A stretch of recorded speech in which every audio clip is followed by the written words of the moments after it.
Welcome to World Class Bullshitters, the epitome of pop culture. I'm your host, Jeff Hicks, and with me tonight is the one, the only, Dion Green. Baby, boys and girls, children of all ages, here we are once again, another week. We're back at it again. And hey, if you think you're having a bad week, at least you're not the mayor of that little town suburb outside of Chicago, because that's fucking crazy. That is a wonderful story, though. It's the gift that keeps on giving. You'll have to enlighten me in just a moment because I am not aware of said story. But before we talk about Chicago, we have to introduce the Bombay bad boy, Big Red Nick Utah. Glad to be here. Can't be as bad as, the guy who owns TikTok right now. Well. And finally, folks, all the way from somewhere, he's got a great t-shirt on. Say hello to American Ramrod, Coach Kendo Slice. No matter what, guys, remember, there are people right now, young men, who are becoming multimillionaires overnight from all the hard work they put in. And most of them are going to teams that will get them killed. Sure. I don't know what any of these intros mean tonight, folks. So I'm sure you're like me in the dark. Yes. So what are you episode 399, Jeff's in the dark. Yeah. Well, actually, this episode has a different title for Podbean because YouTube, we can't have any fun over here. We got to button it up. Hold on, I don't give a shit. Anyway, we have to button it up for this. Trying to actually button it up. Yeah, but over on our other platforms, tonight's episode is going to be titled Sex, Star Wars, and Technology because tonight's show is going to be a fun one, folks. We got some topics that obviously you want to hear us talk about. We get it. You're excited for this rumor from WDW Pro, who is talking about a rumor from Star Wars Theory. So we're trickling on down. It's like trickle down rumonomics. But we're here to talk about that and a whole lot more, including celebrating a Star Wars anniversary. Dion, it's one that you'll remember very, very vividly because 10 years ago today, my friend, the Star Wars EU died, and that was one of your favorite parts of the series. So, yeah. And it went so well. Good job, Lucasfilm. Well, folks, we're also going to be talking about Billie Eilish for a minute. Yeah, exactly what you think it is, including some other sexy stuff from our friend Kanye West. He's going to start an adult site. We'll talk about that. There we go. We also have the TikTok ban, net neutrality, and a whole lot more. We're also going to have a fun way to start tonight's show. Now, normally we start with the word of the day. We have the phrase of the day from Georgian. But before we get to that, boys, I wanted to try something out. Somebody sent us something. This is from a listener, so we'll honor them as listeners of the week. But it's a explain a film plot badly, and we're going to integrate the green screen with this one. So we'll start. Everybody get ready. There's no timestamps to get set to 0, but let's start. Man murders co-worker after he's denied a promotion. Oh, American Psycho. All right, Kendo guesses American Psycho. Dion, what would you like to guess? Man murders coworker after being denied promotion. Falling down. That's a good choice too. I can't think of anything. Office Space. Office Space. Well, Magic Green Screen, please reveal the answer. Okay, yeah, I see it. Did the whole thing pop up? Yeah, it did. You got it. Yeah, we see it. All right, cool. So there you go. There was the explain a film plot badly. But let's start tonight's show like I always do, or we always do, folks. So first off, folks, over on Patreon, we have American Pie coming to you this weekend. We did the unrated commentary for the 1999 classic. We played our favorite game, What Can't You Do in This Movie Anymore? And there's a lot of that. But we also realized how good American Pie actually is. It's beyond the sex jokes and a couple of those iconic scenes. It's a well-written movie that has a lot more depth than we remembered. So join us for that. If you're at the $5 tier, you can listen along with us. If you're at the $10, which is the video tier, you can watch the film along with us. So go to patreon.com/worldclassbs, folks. It helps only $1 a month, but $5 goes even further. What is that, like 17 cents a day? It gets you access to our back catalog. We have thousands of hours of content, and it gets you a direct line to us.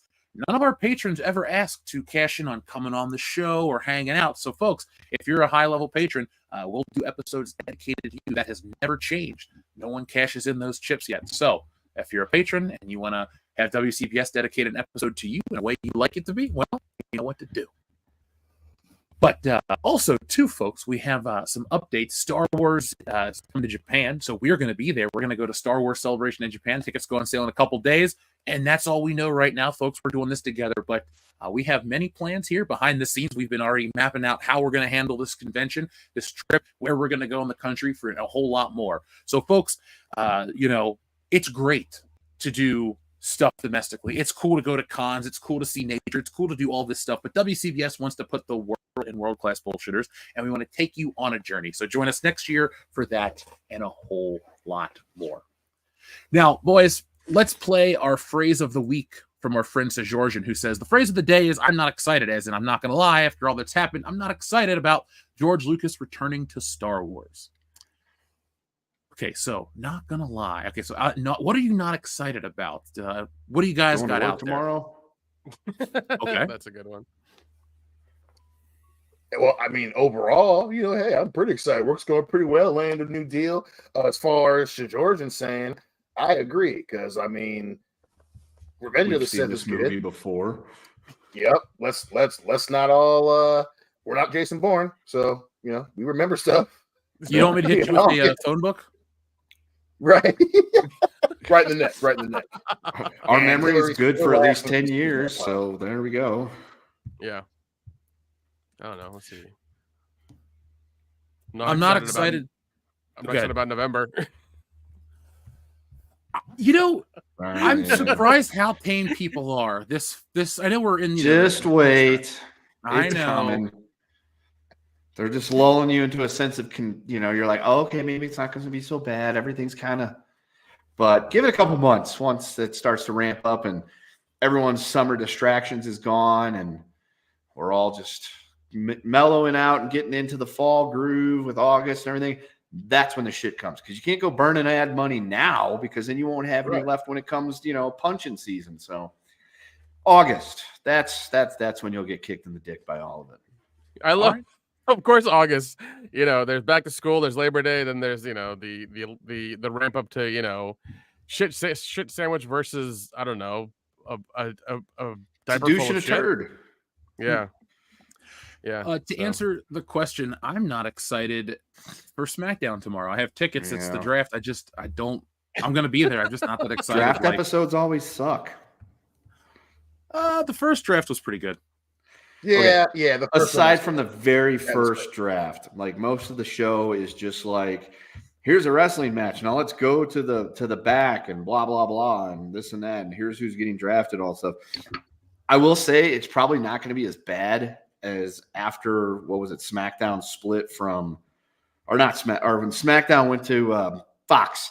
And they had the war rooms because they wanted to be like the NFL draft, which is taking place right now. I've got nothing to look forward to pick number 32 because my team won the fucking Super Bowl.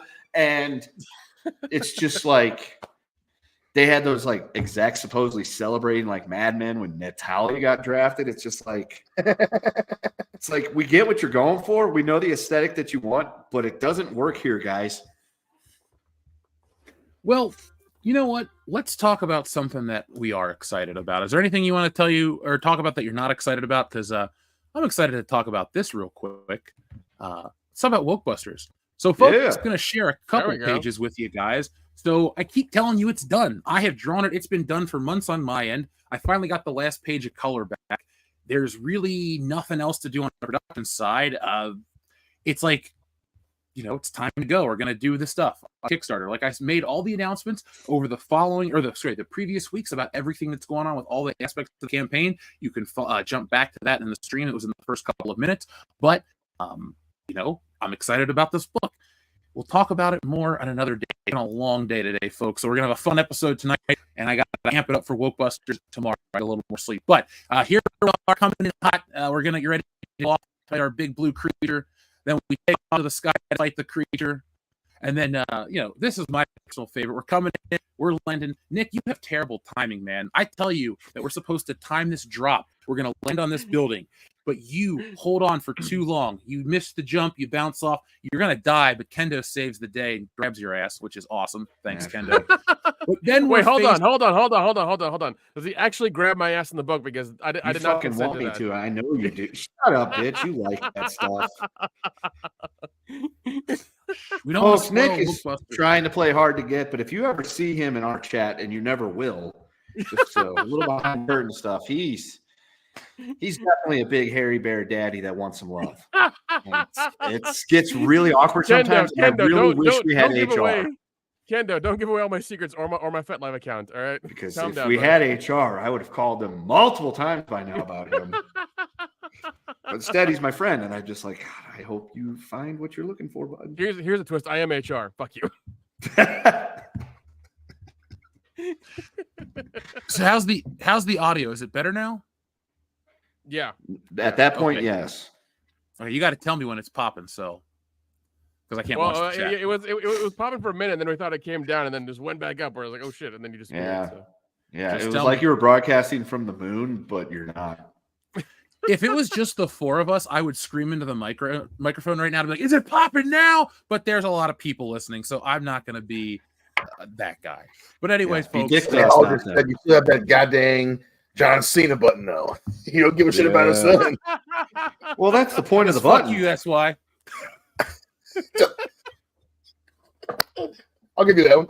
That was good. So, folks, that was a look at Wokebusters. Hopefully, you're able to hear what I said.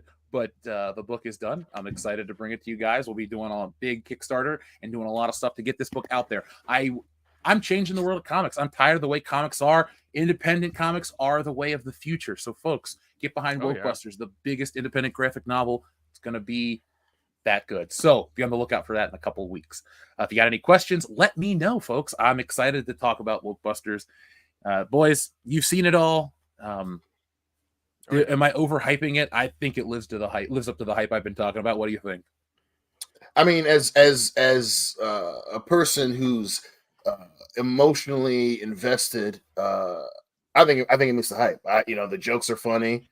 The whole process, especially when you've been sharing, what's going in and what you got going on, and oh yeah, finalize this part. This is like I've laughed at all the jokes, so I'm excited to see it. Great. I'm the dynamic of the team looks awesome. I think it definitely meets the hype. This is one of those hype packages. You were not honeydicking the people. Oh Yeah. no. It just had to be. It took time. I'm ready for it though. Oh no, of course it did. But I love how you've combined us with Ghostbusters and Super Troopers like in one book. And, well, the dynamic is, here's the thing, folks. This isn't really a WCBS comic. That's the one thing I do want to present to you. Like Stealing Solo, it really is just people that look like us that are, in it. So if you're thinking like, oh, I don't really listen to their show, how am I going to know about this book? No, you're going to really rob yourself of a really big story because it's nothing to do with us. It's about the story, the bigger story. So if you like us, that's awesome. Believe me, that's going to help. But don't worry, it's not full of horse jokes or inside humor at all. If anybody's told you that, that's wrong. Yeah, you don't need to watch 400 episodes of our show on YouTube to get. I mean, we'd love you if you did, but I mean, you don't need to do that to buy the book. So. No, I'd rather you read the book than go back and listen to all 400 episodes. They're not all winners. no. We're like a scotch. It took a lot of time to marinate in that barrel. Yeah, I agree with that. Oh, so let's start talking about this rumor that's going on before we get into the fun topics tonight, because we got to wait a little later for YouTube. So let me take a timestamp for this one so we know exactly where to start, Nick, because folks, you've been liking our new clips, so let's make sure we do this together properly. Oh yeah. All right, maybe I'll draw. We like to talk about the world of entertainment here, and one of the parts of the world of entertainment you seem to love to hear us one of the things that you love to hear us talk about here on the channel is Star Wars for some reason. It's not like we like it or anything like that. No, but all joking aside, our good pal WDW Pro had a video that dropped today talking about the return of George Lucas to Star Wars. Now, in that video from WDW Pro, they were referencing SWTheory, who had a man on who had worked on the original Star Wars. I believe his name was Roger Christen. He talked about George Lucas returning to an upcoming series for Disney+. It's in the video from WDW Pro. It's in the video from SWTheory, excuse me. But it's interesting to talk about because this is like a really, really, really late promotion. It's like, we're going to get George Lucas back to promote something. The ship has sailed. It is out of view. Guys, I mean, here's the question for you. If George Lucas comes back to Star Wars, is there any point to it? I mean, yeah. So you know, it's. You got to remember, we still live in the era of, you know, these things are brands. So you know, Disney ain't never gonna stop. You know, for whenever it comes to Star Wars, they're gonna keep trying, right? And obviously, their accuracy is not good at all. But you know, yeah, I mean, it does matter. Quick answer. And now in terms of George Lucas's place and all that, this for me isn't something to get excited about. This isn't something to this isn't going to change my opinion that, oh, now Lucasfilm is taking Star Wars seriously, you know, because again, you know, George Lucas, you know, one of the greatest creative minds that we've seen in terms of entertainment. Can never take that away from him, you know, but Star Wars sequels, you know, the dude went 1 for 3. You know, he made continuous decisions. I guess the best way to put it for me is this is on one end, we have a company doing company stuff, making stupid company decisions based on things that they think are going to make them money. And the other end of the spectrum is George Lucas. So we're just doing the same thing that we've been doing since 97. So, well, it's George Lucas. Somebody bought it from him. They're going to do something else. Oh, we're going back to George Lucas. So, you know, could it be awesome? Yeah, George Lucas is that dude always has a puncher's chance in my book. He's George freaking Lucas. That being said, that ain't a guarantee that things are gonna automatically get better, baby. No, not at all. Nick. I have several. I watched a video you sent me, and I have several theories on this. I think it's either they're putting this either Disney's putting this out there to make it seem like, you know, it's a good thing, and then what's going to happen is you're going to divide the fan base even further, because there'll be people who'll be like, oh, he's back and he's made this thing, and it's probably going to be a movie, not a show, because the daddy wastes his time, and it's probably the new Rey movie, if anything, if they're going to put him on anything, let's be honest. And it's still going to be trash because Disney will have, you know, control over it. Kathleen Kennedy and Bob Iger and everybody will have control over it, and he'll be able to like just stamp his name on the things that it was directed by him or produced by him or whatever the hell it is. And then that'll be it. That'll be them saying it. And then when it's still trash and people say, oh, look, you didn't like anything, you guys just suck as fans and you're still racist, misogynist, homophobic pieces of shit, and you know, you just don't like anything. There's no pleasing you, and that's what they're going to do. And the people, people will be like, "Oh, it's from George Lucas. It must be good. It's going to be good for, you know, because he did it," which is crap. But another thing is that I think this is just, I honestly think this is just a rumor that, you know, because I think in the video, the guy said, "Oh, he's seen things on paperwork that he's, you know, Lucas is on set and he's in the area a lot doing stuff," and it's like that. It doesn't mean anything, man. I really don't think it means anything. Yeah, maybe he's working on some new cartoon or some other movie that doesn't have anything to do with Star Wars. Who knows? The man's turning 80 this year. Yeah. Do you think he wants to get involved? Do you think he wants to get involved in Star Wars again and start this thing all over again? And he's fucking 80? No. That's what he said his reason was for leaving 12 years ago. He's like, yeah. I am in my 70s. I want to raise a family. It'll be 10 more years till I finish another 80, trilogy. Yeah, he's turning 80. He probably has, let's be honest, 5 more years. Maybe if he makes it to 90, good for him. But I think he's why you gotta come so hard in the paint, man? I'm being realistic. I'm being realistic. All right. I appreciate it, Nick. Yeah, do I want the man to go? No, but I'm just saying life happens. Okay, people get old. We're getting old. I get it. Jeez, why you trying to hurt my feelings, man? Calm down, Dion. You're going to see George Lucas die in your lifetime. Okay, Dion. I'm sorry. Listen, George Lucas. Listen, we just and Steven Spielberg girlfriend. You know what I'm saying? Sure. When she's on, she's on. Most of the time, she ain't on. You know, but damn it, I don't want. Damn it, George. Well, Kendo, what would you like to say? Anything? Oh, I'm not going to wish death on George Lucas like Nick just did, but I mean, I'm being realistic. God damn it. I mean, they both made really good points. Yeah, they're bringing back George Lucas. Did I see that news and immediately go, everything is safe, thank the maker? No, it's just like, one, This is Disney probably just, well, one, it's a rumor. Two, could be just Disney making a fucking Hail Mary attempt at trying to get people back on board to say, look, the fan base was divided. Most of you, the people that look like this one here didn't like the movie for all the wrong reasons. But now you got George Lucas back. So now you can't complain if you don't like the next movie, which again, to Nick's point, whatever it is, he's not going to have final say because he doesn't have final say. Kathleen Kennedy has final say. She's the boss. Anybody that works in any type of working industry where you're not the boss knows that you do not have final say. You have some responsibility and authority, but there's always a higher authority that can overrule what you want.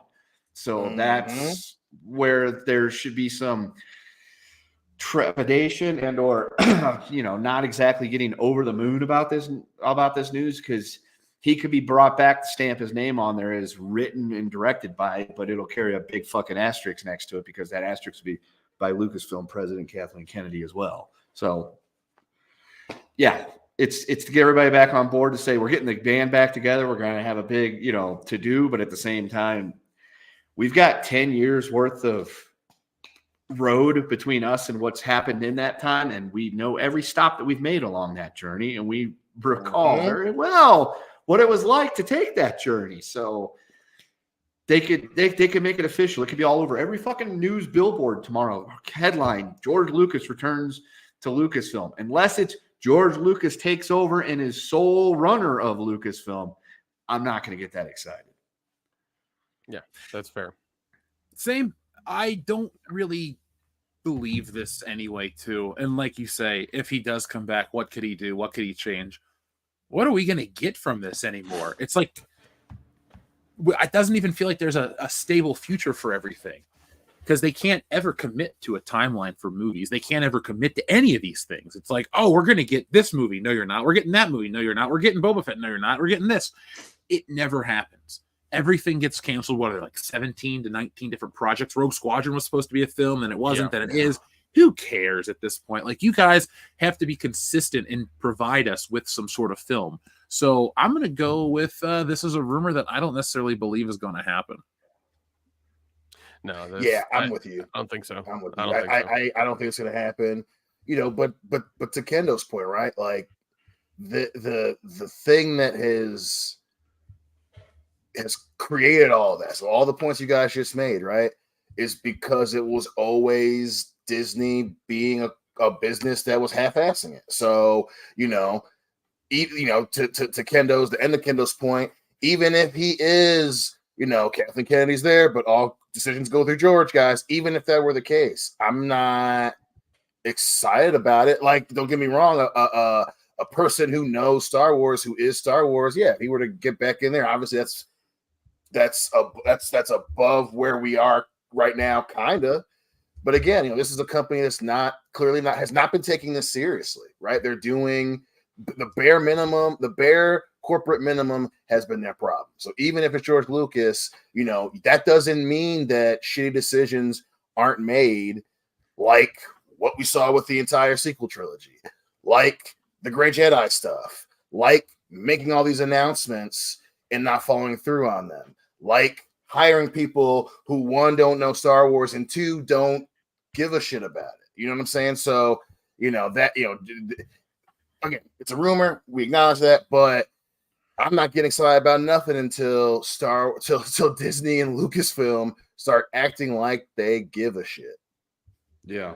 I mean, we've made this point countless times on this podcast that Disney and the way Lucasfilm and Star Wars has been treated, it's essentially completely 100% taking every fan for granted, in that they thought and they believed, and they probably still do to a degree, that they can slap Star Wars on anything and people will buy into it. People will go crazy for it because at the end of the day, it's Star Wars. It could literally be a pile of dog shit rotting on the side of the road for 2 hours. But if it's dog shit, a Star Wars story, or Bantha Poodoo with a Star Wars story, people will come out in droves for it and scream about how that was the best Star Wars movie they've ever seen. So that's part of the problem. And again, they killed and essentially burned their bridge with their true dedicated hardcore fan to appeal to a larger audience. And all it did was not appeal to a larger audience for the most part and run off half of those hardcore fans. Because I mean, they're trying to get women and everybody else involved and try to do the whole like diversity thing, and like nobody cared about it. You just did it to, and all their movies were like, we need to check these 20 boxes first, and then we'll try to write a good story. But as we saw as we suffered through the movies and a couple of the shows and stuff, like we know that it didn't work, and they keep beating this this rotten dead horse until I don't know until their arm falls off. I guess I don't know. Maybe. And that's always been Lucasfilm's problem. No matter what. I mean, and we've said it since. And again, don't get me wrong. So much of what we are, comes because Star Wars has been so bad. So I get the nature of my comment that's coming up, but like that's just their problem, man. Like from the beginning, it's just. All of that. They weren't taking it seriously. They slapping Star Wars on stuff. And, no matter what you say, they 100% thought that Twitter was a real place. And they, hedged their bets on Twitter and on tweets and on what people were saying and all that. So, yeah, man, it's just, they're going to keep swinging. And, George Lucas showing up doesn't mean that they're going to have a hit. And it's just very Lucasfilm right now. Well, at least we got the Acolyte to look forward to, right? Oh boy. I'm not. I can't. I mean, I'm just gonna say trailer. Look at. I'll bite the bullet and review it. Like I know it's not going to be a surprise like X-Men. That's actually fun to watch. So yay, Star Wars: The Acolyte. But this feels like one of those talking points that gets floated out there internally to gauge if there's even a possibility that this will spike interest in a fan base. No, I would love to give you a definitive answer. Like, man, if they do this one thing, everything will be fixed. There isn't. It's going to be more new characters in the future. Expect more shit like Star Wars Outlaws and Jedi Fallen Order, or whatever that game is. Like, that's what Star Wars is going to be moving forward. I don't think they will produce another trilogy, and George Lucas isn't going to direct and create and write and produce another trilogy. If there's that Rey movie, okay, there's that Rey movie, but I don't think he's a part of any of this. Why? It's like if okay, Wokebusters, I sell my copies, I get it turned into a movie, I sell it years down the road, then what? Then they come back to me, they're like, oh man, what are you going to do with it? Nothing, because I sold it. That's what George Lucas did. He got rid of it. He's no longer there. Yeah. I don't think he has any affinity for it, and we as a fan base, not even just like us as this WCBS community, but people like to conveniently forget that George Lucas pissed off a lot of Star Wars people with the prequel trilogy and turned off a lot of people to Star Wars. And then those people in return turned him off to Star Wars as a whole. That's the relationship. It's not like George Lucas is this benevolent guy that's like waiting to come back to save it. It's like he got burnt out from a lot of people. Man. Like a lot of people that could be anywhere. So have you seen the videos of him getting yelled at and shit? Like, why would you want to put up with that crap? Like, he was golden back in the day. I think he lost his touch a long time ago. And just because the Disney movies are shit doesn't mean his were all of a sudden like Episode 2 is still a terrible movie. There's nothing that changed just because Rose Tico exists. Like, I hate sand and all that dumb shit and the fucking terrible CGI or the lack of a plot, like all that, those are still problems. And those are George Lucas's problems. And like, that really is his later contributions to Star Wars. It's one of those situations where people are like, oh, well, it's better than what's out. That's not good enough. That's not good enough for anything. Like, don't accept it for anything. Like, would you accept your food if it was like, it's shitty and re-microwaved, but it's good enough. I'll still eat it. Like, no, it's Applebee's. Yeah. Oh God. These were cheap because they were happy hour. Oh, exactly. Like that's Star Wars has become an Applebee's commercial. Yeah, like hey, it's food. You know what I mean? Like, Hill and I were watching. We love a lot of those documentaries on YouTube, the short ones, and one was catchphrases that screwed over a whole business. And I can't remember if it was the Rax Burger Chain or whatever, where it's like Rax, it's food. Like that's just what Star Wars has become, man. Like it's entertainment by definition. And we're like, oh, okay. And George Lucas was a part of that. It's not like, he made all the right decisions, but yeah, man, you're absolutely right. Like, it's better than what we got. Like that shouldn't be the conversation. It's Star Wars. Yeah. That, I said, that shouldn't be anything. That should never be the conversation. But so basically, Applebee's and TGI Fridays are now like Star Wars and Marvel. Yeah, I guess, but they're just that homogenous. They're just that like. I would rather eat TGI Fridays over Applebee's though every time. Like not if it's during happy hour. I mean, okay, if you don't half price beers and appetizers goes a long fucking way, dude. It does. But if that's all you got, eventually people are like, yeah. A boneless wing is a boneless wing. So, I mean, true story. Last time I was at Applebee's, they cut down though. You couldn't get that sampler thing or anything for the half price. It was just like 5 different things that you could get, and I don't even know if bonerless wings was one of them. Might have been. Shoot. I didn't order those though. You prefer boner wings? We went for WrestleMania, and it was just like, yeah, this is Applebee's. It's food. It's the only place that's open. Yeah. I mean, if I get my meat, I want some bone in it. Right. I want a lot more bones. It's where all the flavors at. That's right. So, folks, we'll be back next week where Kendo and Dion talk about sucking meat off a bone and which is tastier. Yeah, I think Dion's going to go for the rib bone of a cow. I mean, look, if you're going to suck on some meat, you want that bone there. So that's the thing. It's like you want a nice, big, strong bone because, again, that's where all the meat's at. That's how you make the best broth, dude. You got to boil all that fucking collagen and marrow out of that sumbitch.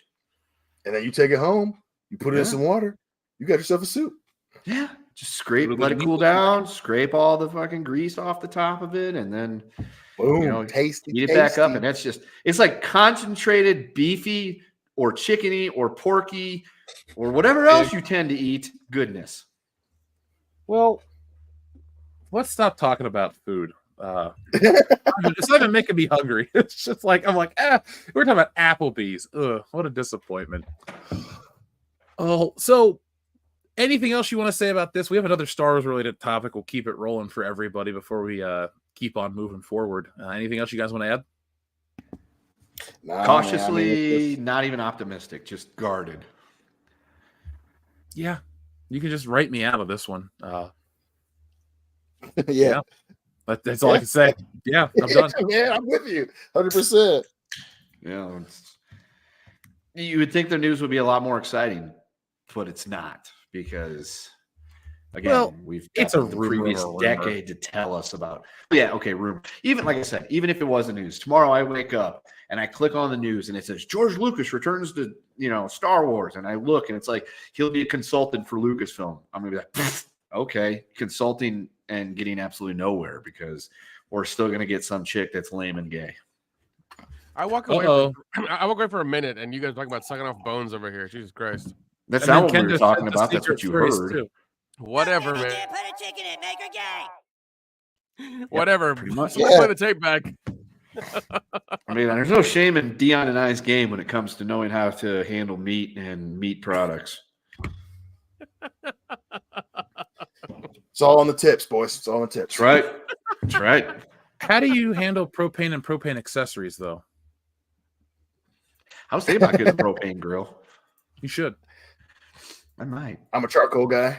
Better flavor. I am definitely a charcoal guy. I might have to get one of them like double ones. It's charcoal on one side, propane on the other side. It's like making burgers tonight. You got to use charcoal, but it's like we're gonna cook something real quick. Let's go, propane. But then there's smoking, and that's a whole nother fucking story. Especially like I like smoking meat, but it's really hard to keep the shit lit. Yes, that it is a lot. It is a lot of work. It is very tiring. Very tiring. But so, folks, join us over the summer. Listen, we'll start a new podcast where the folks can listen in Meat Talk with Kendo and Dion each and every week over the summer. What's called Meat Slappers? Meat Slappers. Meaty men slapping meat. That'll be there. You go. Jeff, we were talking about T-shirts. There you go. The first T-shirt. Picture of me and Dion's face on it. It's like Meat Slappers. Established 20. Whatever, and that could be our faux restaurant that may turn into something real one day. I don't know. I don't think anyone's going to eat at Meat Slappers. Wait till they try our meat because you can't beat our meat. Because you already did. I don't know. There was that wonderful fictional restaurant in Tacoma FD called Bleeders. Yeah. Is it better than Shenanigans? I don't know. Yes. Shenanigans got all that goofy shit on the wall. And the mozzarella onion. sticks. No, that's else. Yeah. Yeah, Bleeders doesn't. It's very fancy. Yeah, bleeders can eat it. So, guys, we're gonna remember something that died 10 years ago today. Now, Dion, there is a box that you keep in your apartment, actually 3 of them, and they're filled to the brim with Star Wars Expanded Universe novels. You have read most of the Star Wars EU.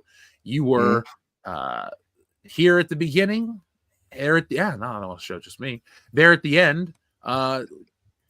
What do you think of the Disney canceling the EU? Like what were your thoughts 10 years ago?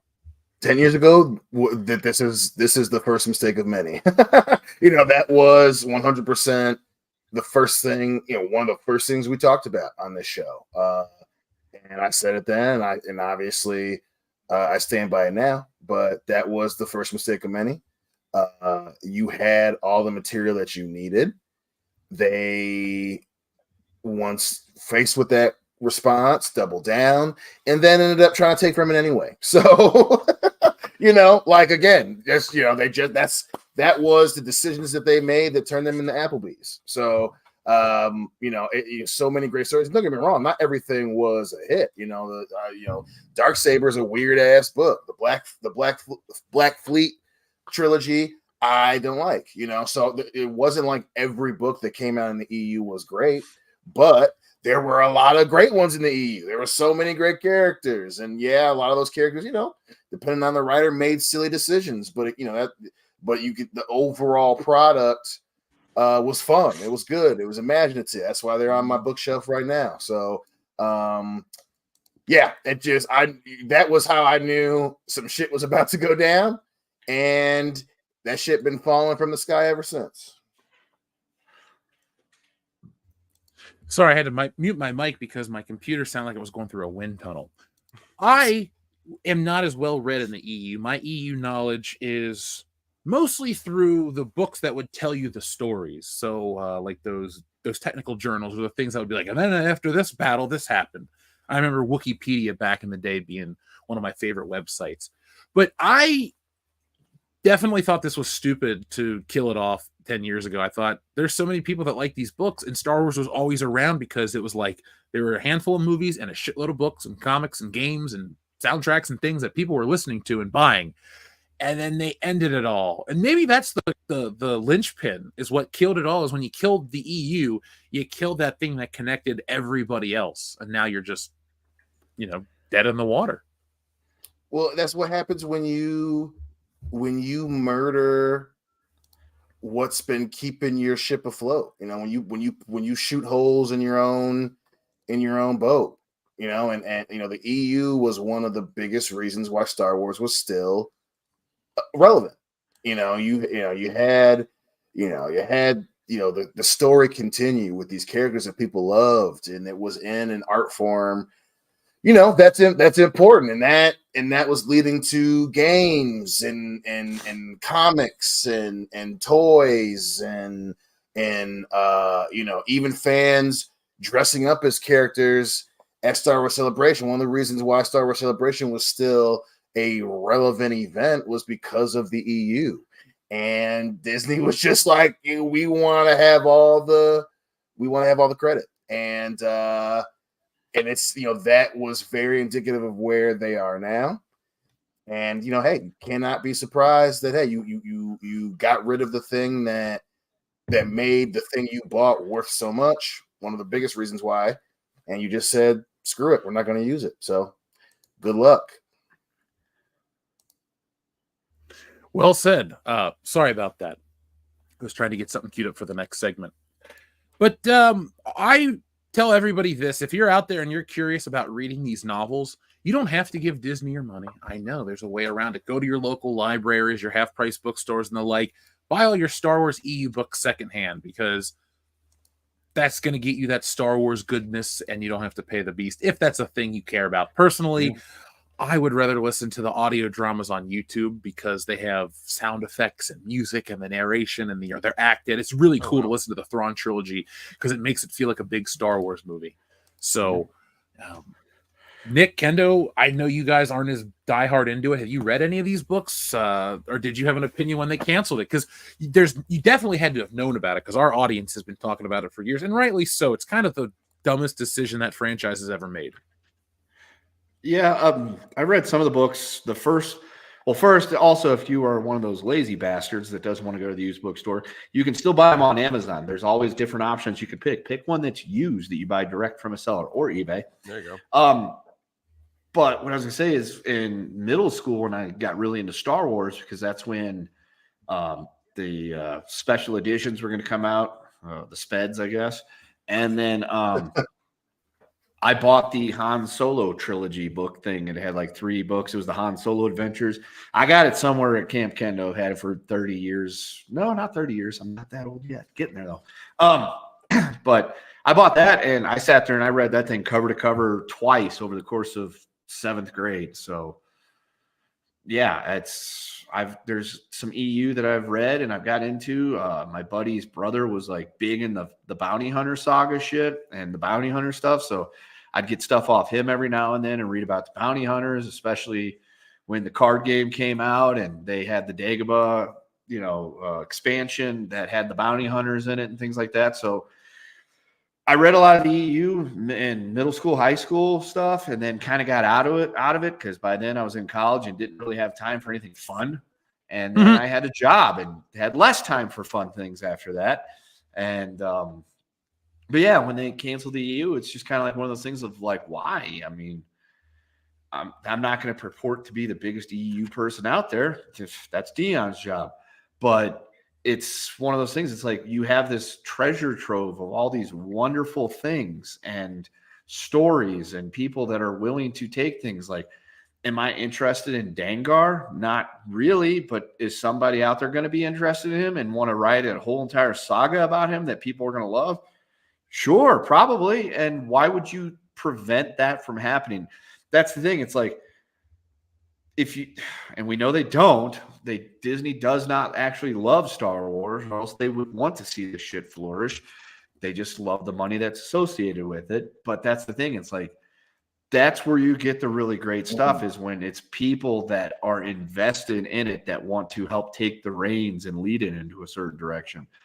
Not everybody, because we've read a few of those fan fictions and whatnot. But at the same time, it's like I mean, I get why they did it because they want to keep it all to themselves. But at the same time, that should have been the red flag that everyone should have saw from the beginning that said this is a bad thing and it's going to lead to nothing positive for Star Wars when they canceled the EU and said, nope, no more. You can't do this. Well, we didn't see that red flag coming, man. No, it was terrible. Even when we kept reporting on the fact that they weren't even paying the residuals to the authors themselves, as well. I don't know. I don't know if that's been rectified or not. I don't think so. It's Disney. He said rectified. Listen, you can get your barbecue podcast about meat soon enough. Change the topic. We're not there yet. It's only April. This ain't barbecue season yet. That shit starts in June. No, barbecue season is year round. Anyway, back to I know. So to suffer a little more in the winter months. I'm more of a barbecue enthusiast than I've ever let on. I just don't talk about it. But yeah. Anyway, Bombay Bad Boy, tell us your spiel. Not that we're going to listen, but please thanks, do. Buddy. Thanks. No, I mean, I when they announced it, I thought it was dumb that they, took all this stuff out because there were established rules and the way the Force worked and the way the Jedi worked, the way everything else worked in the EU that they could have used to their advantage to, excite the fans and make things that we always wanted to see, but they didn't do that. They just wrote it off and wanted to make their own, and they just tried remaking the original stuff that in a really shitty way that nobody wanted. And with like no creativity at all. They just they literally just did the thing that Cartman said, put a chicken in it and make her gay, and that was it. That's all they did. And I was like, that's not creative. That's just trying to pander to groups and making it seem like you're good wholesome company, which you're not. So it was a terrible idea all around. Well, I guess if I had a drink, I'd pour one out for the EU right now, but I don't. So Yeah, just I throw mean, this you know, fucking I'm bottle. go get another. Talking about the EU makes me want to drink, you know. So I get it. I'm pouring one out into my stomach. There you go. That still You know, counts. Dion's like, yeah, fuck this, man. The EU was yeah, awesome. that's Disney for you. You know what I mean? Like, you know, they wanted the credit. They didn't want to have to share the benefits of new characters with, you know, some of their creators. They wanted to have their own universe, and you know, and then the worst part is trying to go back, right? The worst part is trying to renege on your decision, and you know, but even then, that was a half-assed attempt just to keep people from dropping Star Wars completely. So you know, you had awesome things like, you know, Corran Horn and the Skywalker children, and eventually, you know, Luke and Mara Jade, and you had, you know, new great, you know, Sith characters and the Yuuzhan Vong and Darth, you know, one of the Solo children go on to become Darth Caedus. Like, you had all these things. You had and they just didn't want to do it. And it's like, okay, well, what you got to come up with what has to be is good, right? Nope. What they came up with is somehow Palpatine returned. Mm-hmm. I remember being at Star Wars Celebration and hearing that voice. I'm like, why is he coming back again? Yeah, that was. There was a few things that came out of that trailer that made us all look at each other like, what the fuck? The first one was the heel kick flip over the TIE fighter. That was just like, you gotta be fucking I forgot about that part. Yeah, where people fucking cream their jeans. And then the Palpatine voice, and it's just like looking at each other like, they're seriously not bringing back Palpatine, are they? Jeff, why are we saying this out loud? Of course they're bringing back Palpatine. That's why they had the fucking voice. And that movie sucked across the board. Yeah. Well, I mean, arguably the worst one.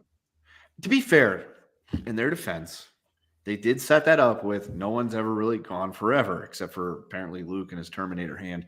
But and Yoda. Well, no, Yoda did come back and, you know, helped commit arson. Han Solo came back as a Force ghost. Does that count? He's just a hallucination, really.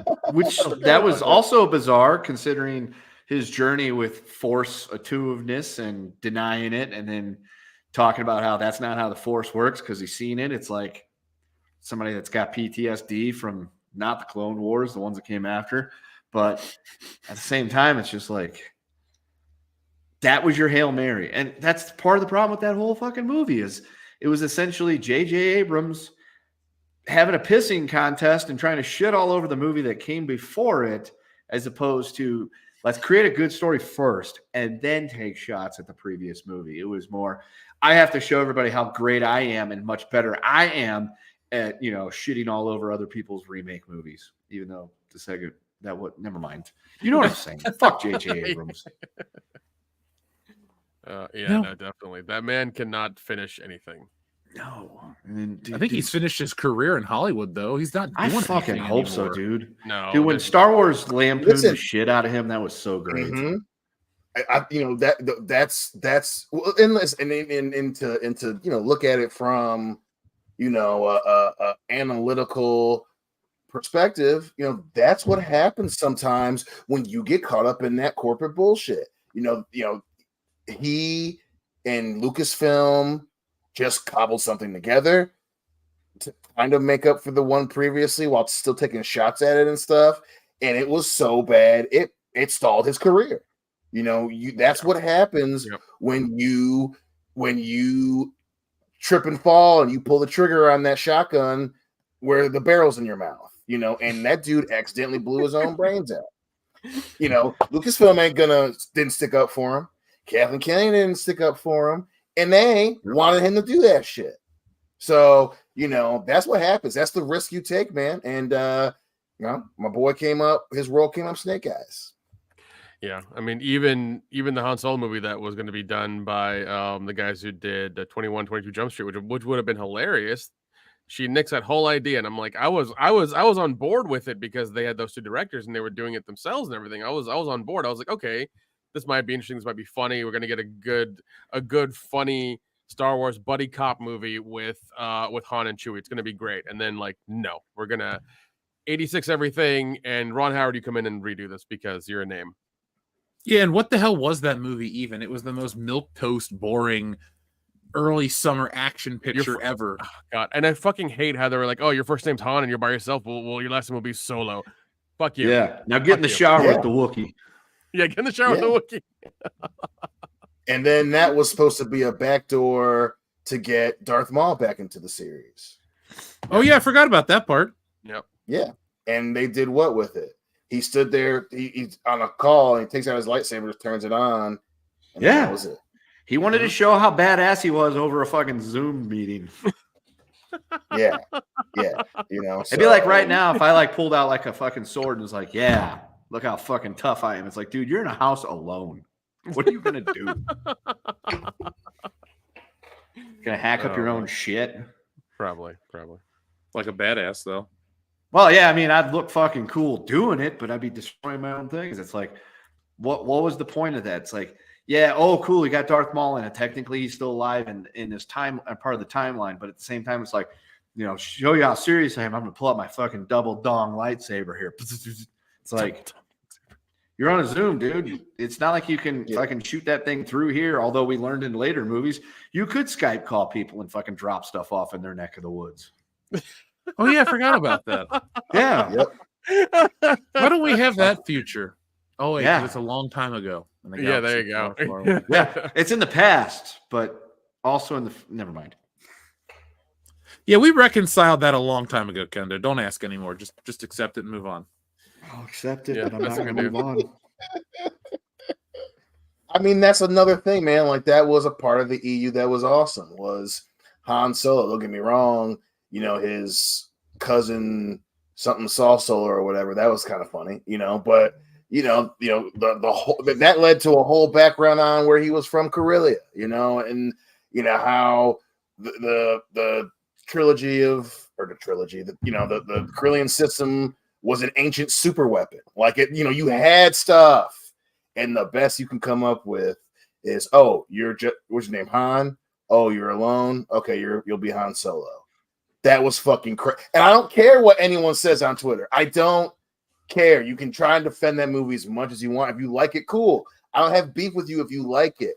But if you watch that part and you were like, yeah, that was good. There ain't nothing for us to talk about. We found out how he got his name. God damn, that is awesome. It's like, dude. Yeah, people who say That's that crazy. people who say that part is good and they praise the movie for that need to go wear their helmets. Okay. Does anyone heard it. actually say that it's good? Yeah, there are people who really like the movie. They will die on that hill, Jeff. Let them. It's on Twitter, so it's not real. But you know, there are people on Twitter who at least pretend like, yeah, it was a good movie, and it was just the reception was bad, and blah blah blah blah blah.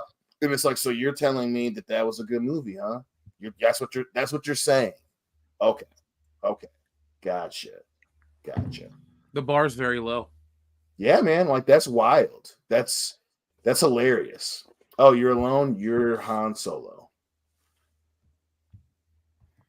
I'm trying to think, is there a shittier way to come up with another like character's last name? You know what I'm trying to say? Like, yeah. Say it's a backstory on Bail Organa. Oh, you love fresh herbs? Your last name's Organa. wow, you really are. You're late. Your name is Luke, and you like to walk. Walker. There you go. Yep, Skywalker. Skywalker. There you go. You're an Irish exterminator. You're an Irish exterminator. You're McFly. There we go. Boom. Yeah. That's the Back to the Future origin. Oh my god. Yeah, and they were like, "That's awesome." Okay, all right. Well, we ain't got shit to talk about. Yeah, it's like just keep riding the short bus. You're fine. It's okay. I can't. So, guys, is there anything Star Wars related you want to say before we check in with our audience? Because our audience has some stuff that I think everyone out there wants to hear. Why are people still watching it and giving Disney money? That's my question. Because they're not, though. That's the thing. They want to be cool to themselves. But the thing is, we're talking about it like this is 5 years ago. This is like a weird Wild West like desert. There's nobody out there anymore. Like you go, like we always say, merchandise is the indicator of what's popular, what's this, what's that. Star Wars always has a glut. Everything from that, it's just like it comes and then it goes real quick. It used to be that it was this like standard, and even into the social media age, Star Wars still was was the standard, and now it's no more. I don't think even the people on Twitter defend it. I think it's just kind of like, oh, hey, this thing's coming out. All right. Dude, even the stuff for May 4th on the Lego website, it's all from episode 1. Or a lot of it is, yeah. Are you Episode 1, episode surprised? 2. No, but it's just one of those things where it's like that's I personally use, like you said, merchandise, things like that. I use specifically Lego as an indicator for that kind of thing. And it's mainly we're looking at a lot of episode 1, episode 2 stuff that they're releasing for May 4th. Well, this year is the 25th anniversary. I'm working on a retrospective for the channel. That's a fun one. So, folks, you like our video essays, long form stuff. Where, like I said, we keep adding new stuff. We're restructuring. We're changing it into something bigger than anybody else has and anybody's ever seen before. And that's one of the things we've been working on. Nick and I have been talking about that one. I can't believe it's been 25 years of that fucking movie. Can you? Dude, I still remember watching the first one and like the hype of going to the theater, and like I think I watched the 7:00 show in my local theater in Tennessee. It was crazy, man. I remember being packed in there with all these fucking nerds and smelling like BO. Like, it was an experience. And getting out. You sure that wasn't just Tennessee? Yeah, I'm thinking that just might have something to do with the region. That's probably there too, in all honesty. Yeah. People bringing their lightsabers in their costumes, people dressing up and shit. Yeah, like they're being like a line around the block. I remember, and this is before, we had apps, phone apps. We could reserve, tickets like a week in advance. I had to drive to the theater 45 minutes out of my way and go get the actual tickets. So this way, we had them in time, because if I didn't, I'd be fucked. So I was late to the party. I didn't see this movie until June, because whatever the weekend Austin Powers came out, I went to go see Star Wars, and there was a line of people to go see Austin Powers. And so I was excited and I was hyped for the movie, and then I saw it and I didn't like it. And I know everyone's excuses. Oh, kids loved it. Like, no, we all didn't love that movie as children. There were some children that were like, this is stupid. And we watched other shit. So, it is what it is. Yep. Oh, well, man. All right. You know what? Let's check in with the audience. Yes, let's do that. All right. So this browser tab is acting up, so I can't refresh it just yet. I got to make sure I can read all these messages first. All the way back at the beginning with Space Monkey 0899 says George can't save Star Wars after siding with Bob. All the shareholder stuff. Of course, he was going to back Bob Iger.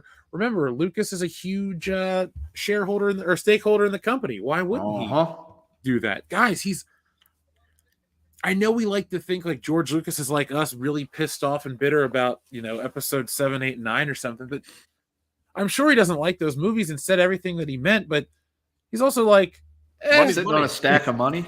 Yeah, like no one's gonna go, oh man, they ruined Star Wars. I don't like the billions of dollars. He's just gonna be like, yeah, well, money's money. I can't see your problems on my fucking mountain of billions of dollars in cash that I'm sitting on. Yep. Yeah, he's like, he built a ranch out of Star Wars money. I think he's happy with, whatever. He could throw $100 million in a pile, set it on fire, and still have shitloads of money left. Of course. I think he should do that just to fuck with people. Like, invite tons of people out, just burn $100 million in front of them. Dude, if I had $1 billion, I would do stuff like that. I would also walk around and just randomly just chuck wads of hundreds out just to cause crowd panic and watch people hit each other. I can see Kendo having an air gun and just full of like wads of hundreds. You get one. You get one. You get one. Like, go ahead, sue me. I got plenty. I don't fucking care. We would just build Briarville, and that would be my $1 billion. Of course. Like, we sold the channel to Disney. Hope you folks enjoy your Thursday nights. We're gonna be in Briarville. People enjoying it being $19.99 forever. Yeah. Feel free to be mad at me all you want. I won't be able to hear you because I'll be standing on my wallet, and that sound doesn't reach that high. Yeah. You know what, Nick? That's our thing. We're gonna have Briarville. It's gonna be, the welcome to signs. Welcome to Briarville, where it's eternally 1999. That's literally it. That's our fucking slogan. The only thing we'll rationalize for us is modern technology and high speed internet. Because we're not gonna it's not gonna be like The Village. It's gonna be where it's always 1999 for us. But we'll also be up to date with the modern bullshit of the world. Oh, of course, yeah. I mean, you can't operate. We wouldn't be able to get things done if it was 99. Things wouldn't be fast enough. It just wouldn't work out. You know what we do is when we open Briarville up as this Airbnb thing, we just deliver newspapers from that day in 1999 and make it like a weird blackout zone for the people that come visit. We put up cell phone jammers and shit. So we create the village. Yeah, but you're just stuck in 1999. He's trying to kind of create the village, but not really.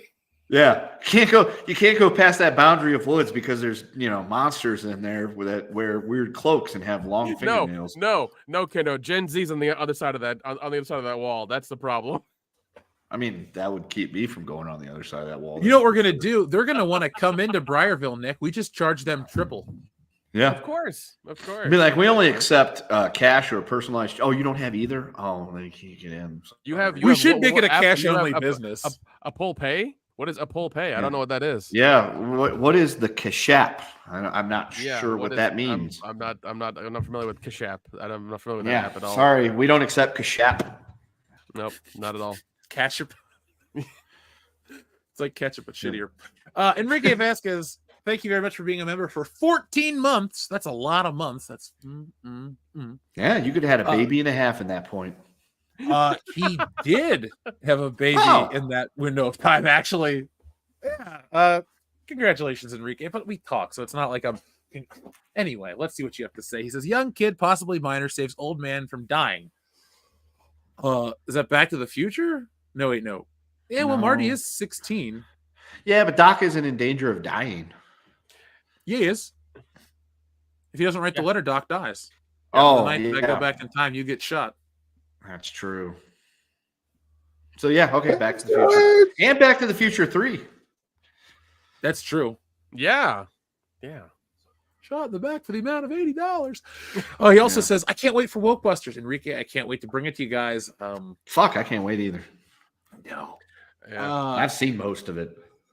It's nice when I tell people at Horror Hound, we just pitched it to people and everyone was excited about it, and then some guy. From the con, we were talking about it. So he was like, "That book, I'm looking forward to it." So there you go, folks. You don't have to wait much longer. Also, Enrique says, "Are you guys going to Universal Japan?" Yes, when we go to Japan, we'll go to Universal. We'll go to visit Nintendo World. So, that's definitely going to happen. Yeah, Japan seems like an interesting, fun place where we can get into a lot of trouble. Yeah, I might not want to come back. And then he asks for number 22. You got it. You had enough yet? No. That's another one. So? You just say the word, I'll keep going. Go. Eeny, meeny, miny. Mo. Your mother was a... Ho. He was a famous clown. Bobo. Mitch, cut it out.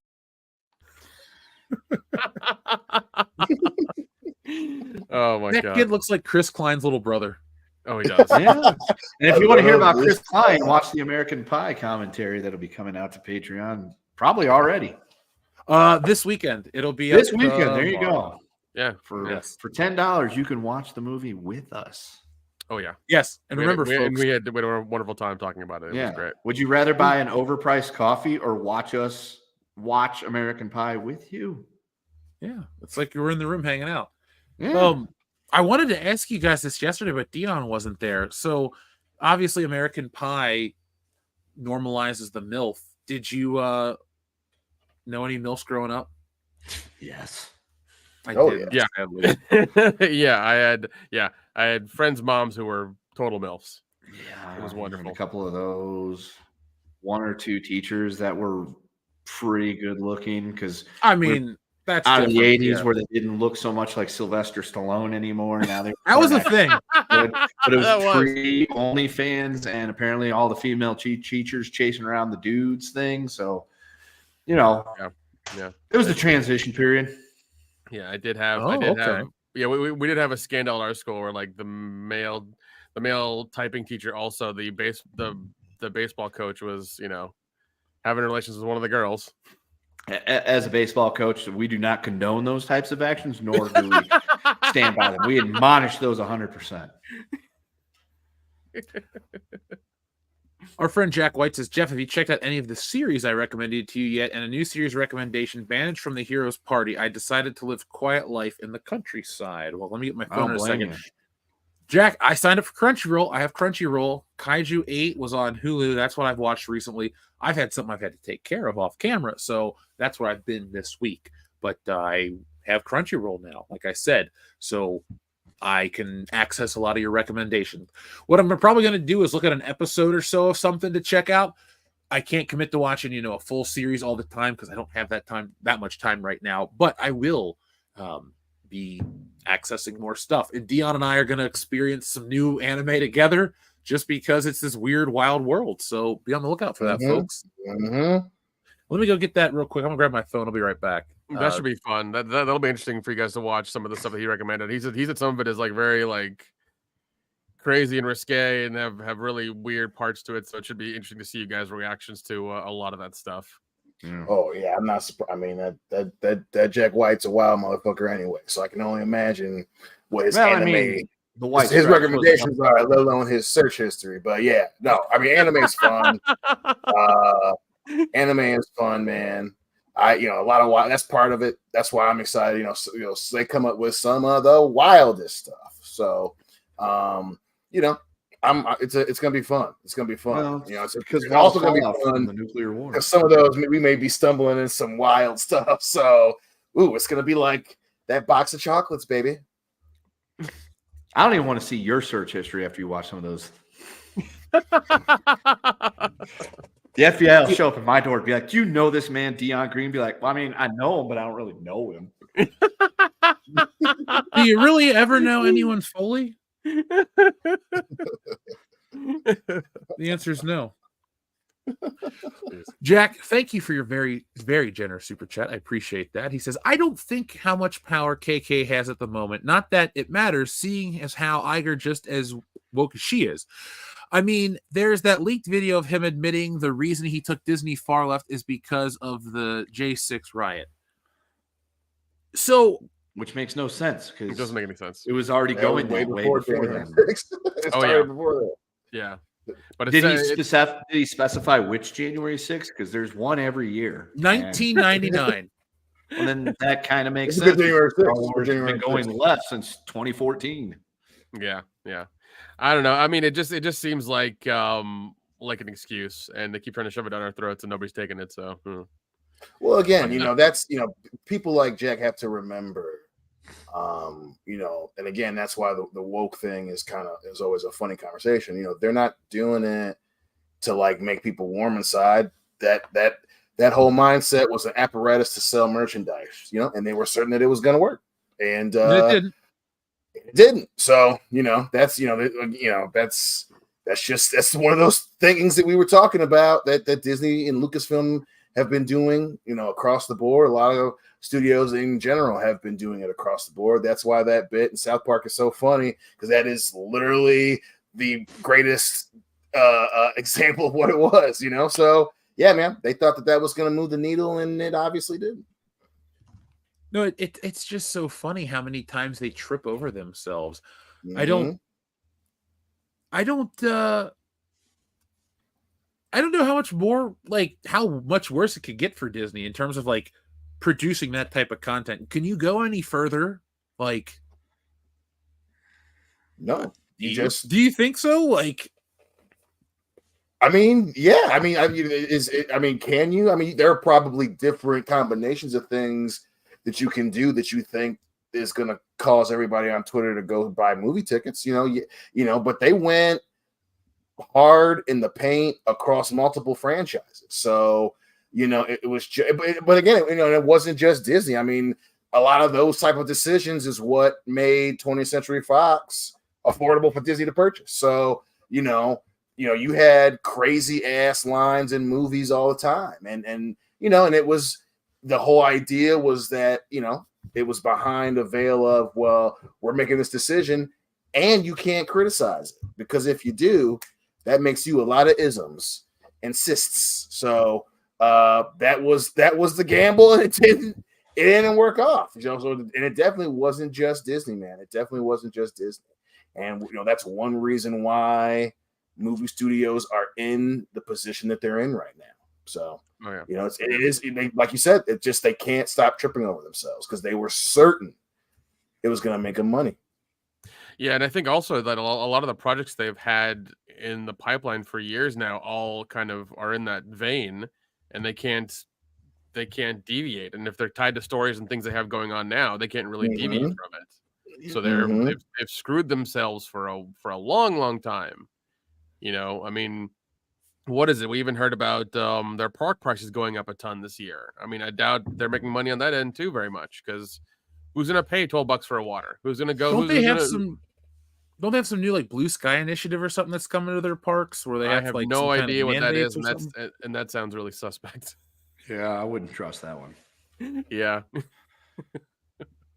I don't even outside of any of the stuff like before the channel, I never had the desire to go to Disney ever.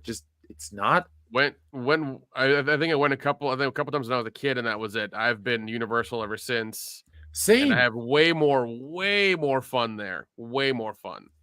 Disney's always been for little kids and soft people to me, like traditionally. I just never liked Disney. Like, seriously, when people are like, my identity is Disney. That's a real thing. I mean, that's a selling point. You're not wrong at all. Like, we went because our kid was 6, so and then it was obviously because I had never been, but that's I don't think you're wrong at all. That's a great way. It's for kids and people who don't like curse words. You know what I mean? Yeah.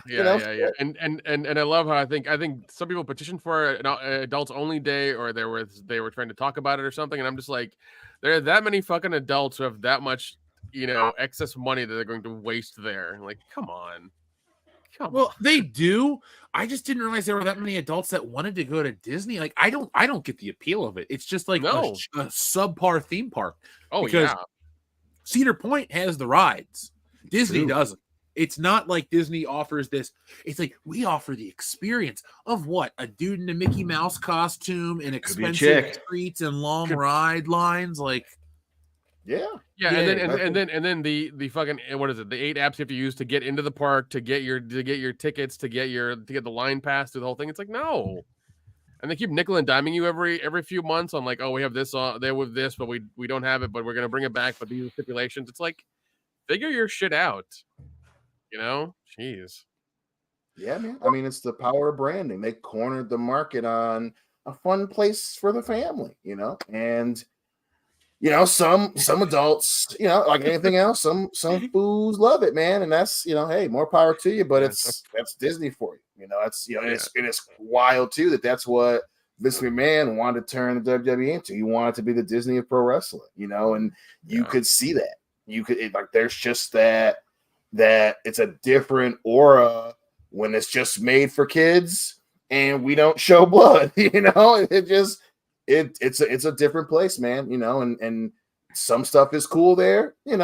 It's Disney. But so much of it is, I'm in at that time I'm almost 30. I'm not. This ain't the place for me. But I got But it's the business model is you got to bring your kids. Man. Yeah, no desire. So thank you, Jack, for that super chat. Jack says also, Dion and Kendo should have a nice barbecue meal cooked by the Haiti general and current leader of General Barbecue. Yeah, no, hard no. The only people that will be cooking anything at our restaurant are Dion, me, and whoever we trust to do it the right way while Dion and I are getting drunk and watching sports. My man. That's the dream. I feel like we need to, we go up to Michigan for the fight. I need to get one of those boxes of frozen meat for you guys to cook. Now, Nick, our trip to Michigan has a name for the channel. What is it? Say it. Lakeside Lockdown. Say it with me, boys. Ready? Lakeside Lockdown. So, folks, what we're doing for the Logan Paul brother Jake Paul fight. Say it. Yes. Say it with me. Anyway, That's Team real Rambo. fucking enthusiastic there, boys. Is that right?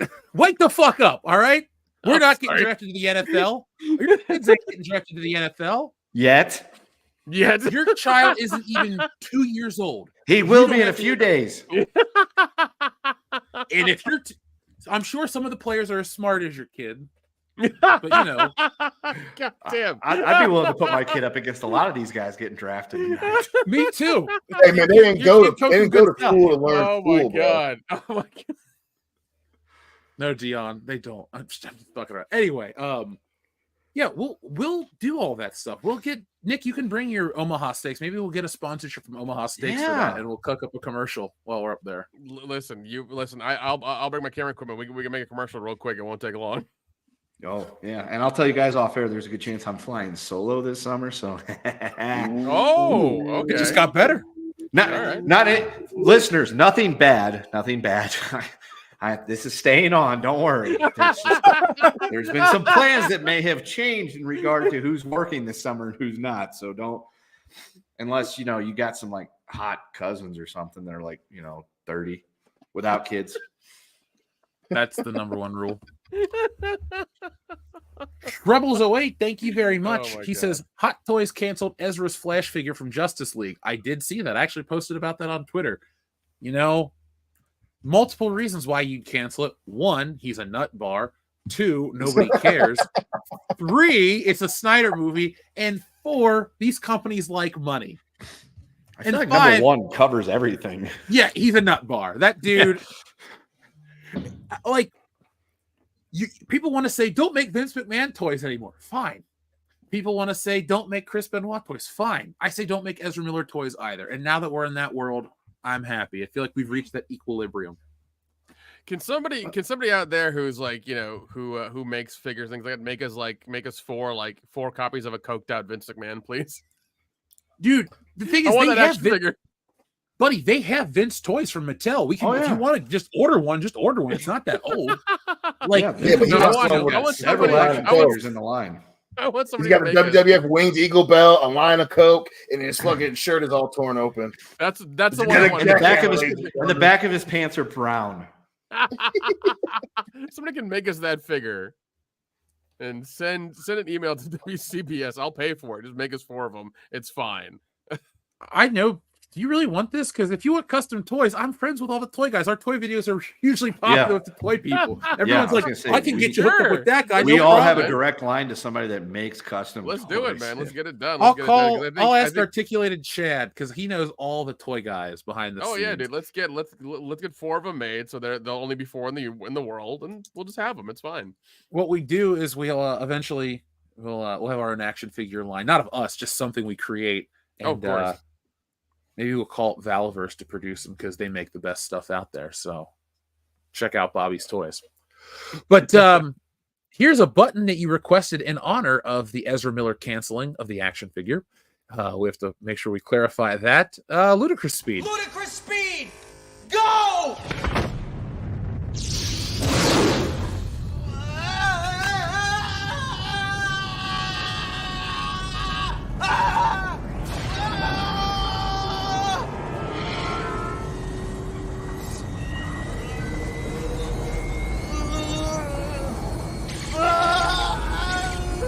What have I done? My brains are going into my feet.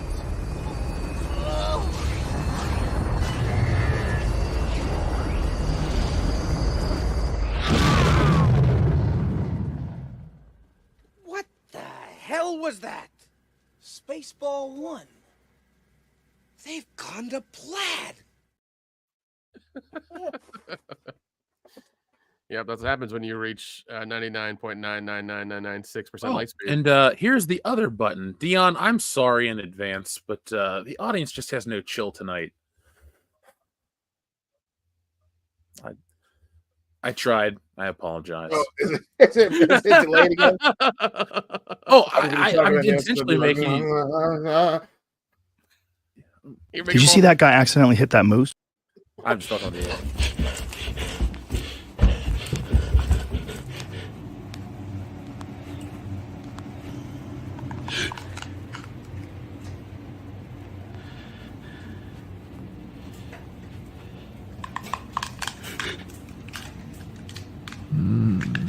Oh, Dion.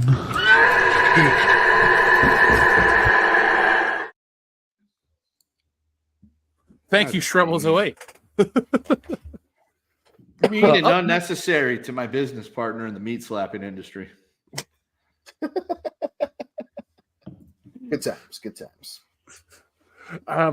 We'll start a meat slapping podcast. We should actually, Nick, do me a favor while I'm reading these super chats. See if there's a podcast called Meat Slapping. It'll be all about barbecue. It'll be all above board, but it's got to have the worst name possible. We should do that for fun this summer.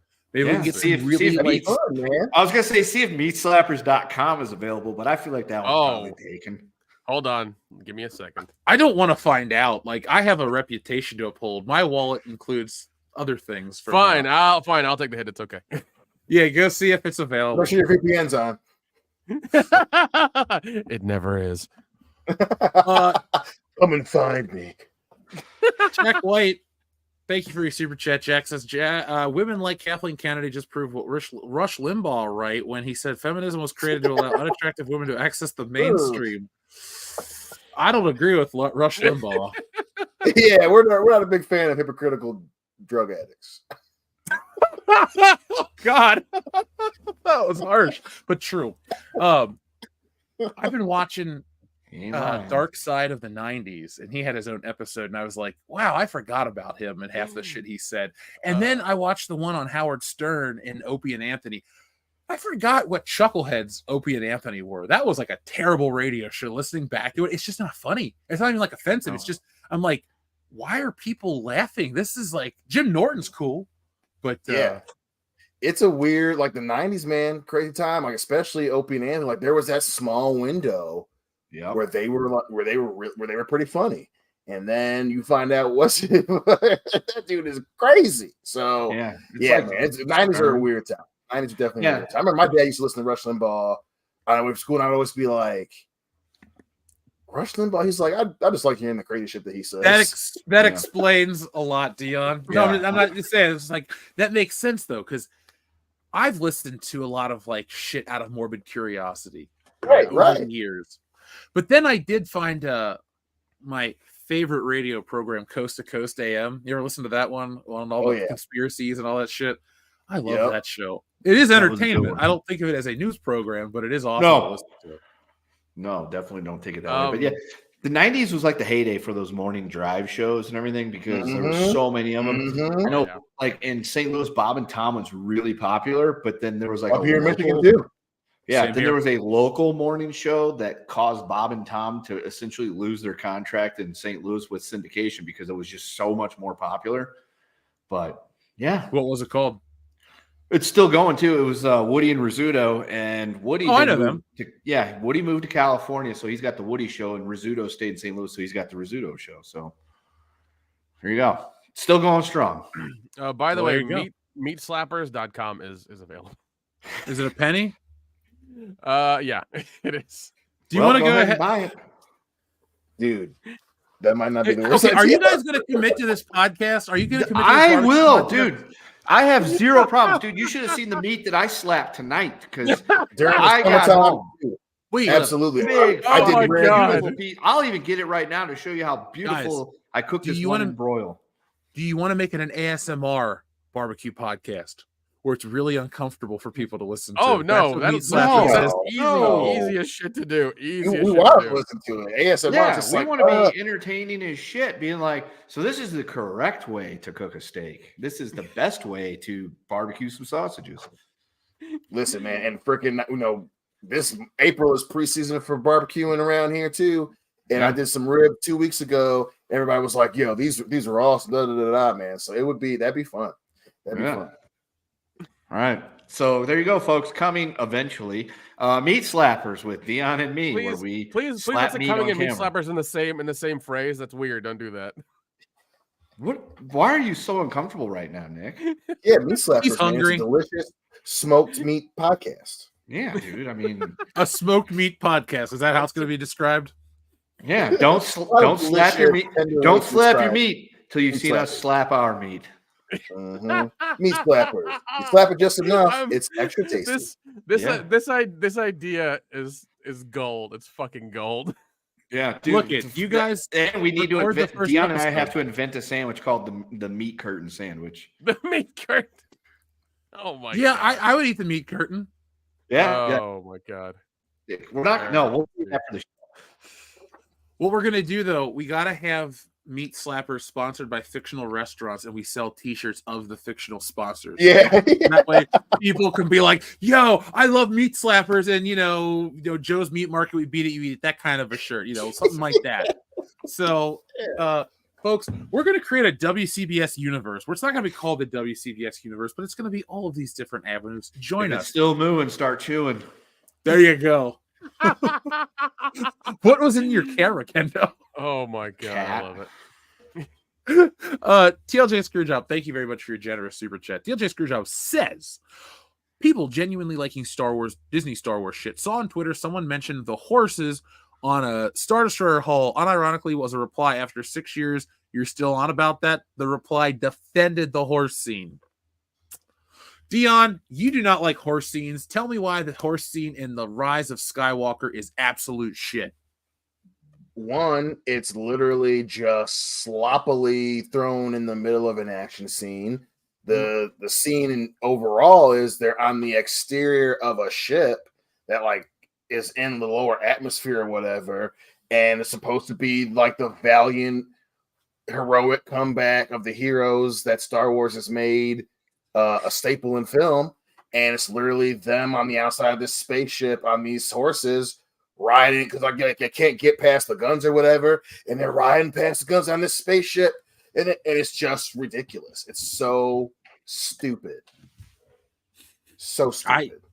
It was one of those moments that I saw the trailer for, and I went, "Is this really a selling point of this movie?" It was almost an embarrassment. I thought you would try to hide something like that.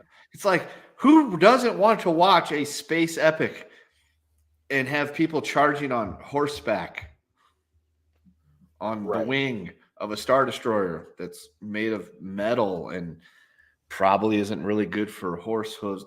Let's not get into the physics of the matter, Jeff. Let's just enjoy the beautiful artistry.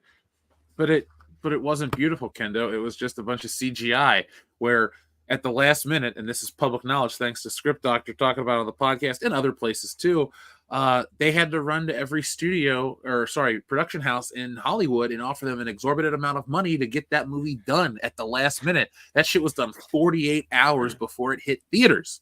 Oh my! Well, we knew that because we were literally on the air watching. Well, okay, we were on the air, and there was a Thursday night football game going on that advertised the last or greatest cut of the Star Wars movie coming out in 3 weeks, and we all noticed that it still said not rated, as in they had not even sent that fucking movie in to get a MPAA rating, which meant it was not done yet, because if it's not done, you can't get it rated because they want to see the cut. Because what if they rate it and then you put a bunch of cocks and bad words in it, then your PG movie ain't a PG movie anymore. So that's we knew they were up against. Is that how you get the hard R, Kendo? By throwing cocks in the movie? Well, I mean, you can get the hard R a few other ways, but I'm not going to go into those. Please don't. Adam Wofford says, Star Wars is like the desert. That man in black fled and the gunslinger followed. The desert was the definition of a desert. It will kill the man in an hour. That is a good book. That is a good book. Gunslinger, you guys ever read it? Or Dark Tower? Yep. Or no. Dark Tower Gunslinger. No, I have not read that. I've heard it's awesome though. I have a copy of it. Okay, so I read a lot, but I usually read a lot of like digital books or will, do Audible. But I bought a physical copy of that and just was like around Halloween. I was just laying in bed reading it at night. I'm like, yeah, Stephen King, because I'd never read one of his books. I know, right? Call myself a fan. They're fucking tomes though. They're fucking huge. They're fun to read. He's a good writer. He is as successful as he is for a reason. But Adam Wofford, thank you for being a member for 3 months here on the channel. We greatly appreciate that. Dropping my headphone. So Jack White says, I would recommend Doomcock's and Pro's videos with Master of the TDS, where they talk to him about how he found all these bot accounts popping up. Star Wars and Marvel stuff from Disney. Jack, thank you for that. By the way, folks, we actually beat Doomcock and Pro's videos about that. We had Master of the TDS on a while ago. Before he's been making the rounds, but we had him about a month or so ago. talking about that just here on the channel. So it's crazy how it all has been going down like that lately. I got to reach out to him again. He's always a fun guy to have on streams. But thank you, Jack. What were you saying? No, I remember that because obviously your video came out first, and it was those side by side, those screenshots that a lot of listeners were like, "Hey, man, these things are legit," and it was different accounts saying word for word the exact same shit, and I was like, "Yep, we've been, for classic Disney spending more time on that shit than actually making their movies good." Oh yeah. Jack also goes on to say, and that a few of them were accounts created by Disney, and as for Lucas and his current wife as the board of JP Morgan and is woke herself. The only thing I ever knew about George Lucas's wife, or at least thought, was I was surprised they married a black lady. Dion, when I saw that, I was like, all right, George Lucas. Okay. Yeah. All right, George. You was doing the Cody Rhodes before it was cool. You know what I'm saying? Yeah, but Cody's the one that defeated racism. So that's true. He did defeat racism with his wife. That's my number one reason why I don't like that crybaby. But anyway, I digress. No, he defeated racism before you even were born. He went back in time, defeated racism, and then came back and was like, "Oh my god!" Yet he couldn't make Beverly Hills Cop have a interracial couple. Thanks, Cody. You didn't do shit in your time travels, you bitch. Jack White says apparently 2 of them bought land in some part of the U.S. and are planning to build a medium density housing in order to help poor black people. Oh. I didn't know that they were going to do that with their money. But he hasn't. Yeah, loosen up that tin hat a little bit, brother. Yeah, it's like I could go buy 100 acres right now and be like, I'm going to build, housing for, poor black folks and help them out. And then 30 years later, that land is still barren. I'm not a crusader. I haven't done anything for those people. I said I was, but I didn't. Well, it's the same thing when billionaires give money to charity. Like, it doesn't really go anywhere. It's just nice to say. Yeah, well, I did a nice paper about stuff like that, and one of them had to do with the Bill and Melinda Gates Foundation and all the money they gave for infrastructure and internet around here, and I'm still pulling a whopping 15 megabytes. That's your internet speeds? Yeah, on a good day. You froze when you said that, by the way. That makes sense. That makes a lot of sense. Thanks, Bill and Melinda Gates. Fucking posers. But what about all their commercials on NPR? Fuck them. I don't know. I mean, yeah, you gave me the Xbox, but what have you done for me lately? Half. So thank you, Jack. Let's see. Jack had a very generous super chat that popped up. Hold on a second, Jack. This is there we go. Thank you. He says, basically, we build this thing and we can help lift poor black people and minorities out of poverty by doing the same thing that's failed over and over again for decades because it's not a literal definition of insanity. Is that what their plan was? I don't follow, like I said, I don't follow George Lucas at all. I did not know about any of this stuff. Did you guys? No. I mean, yeah. I mean,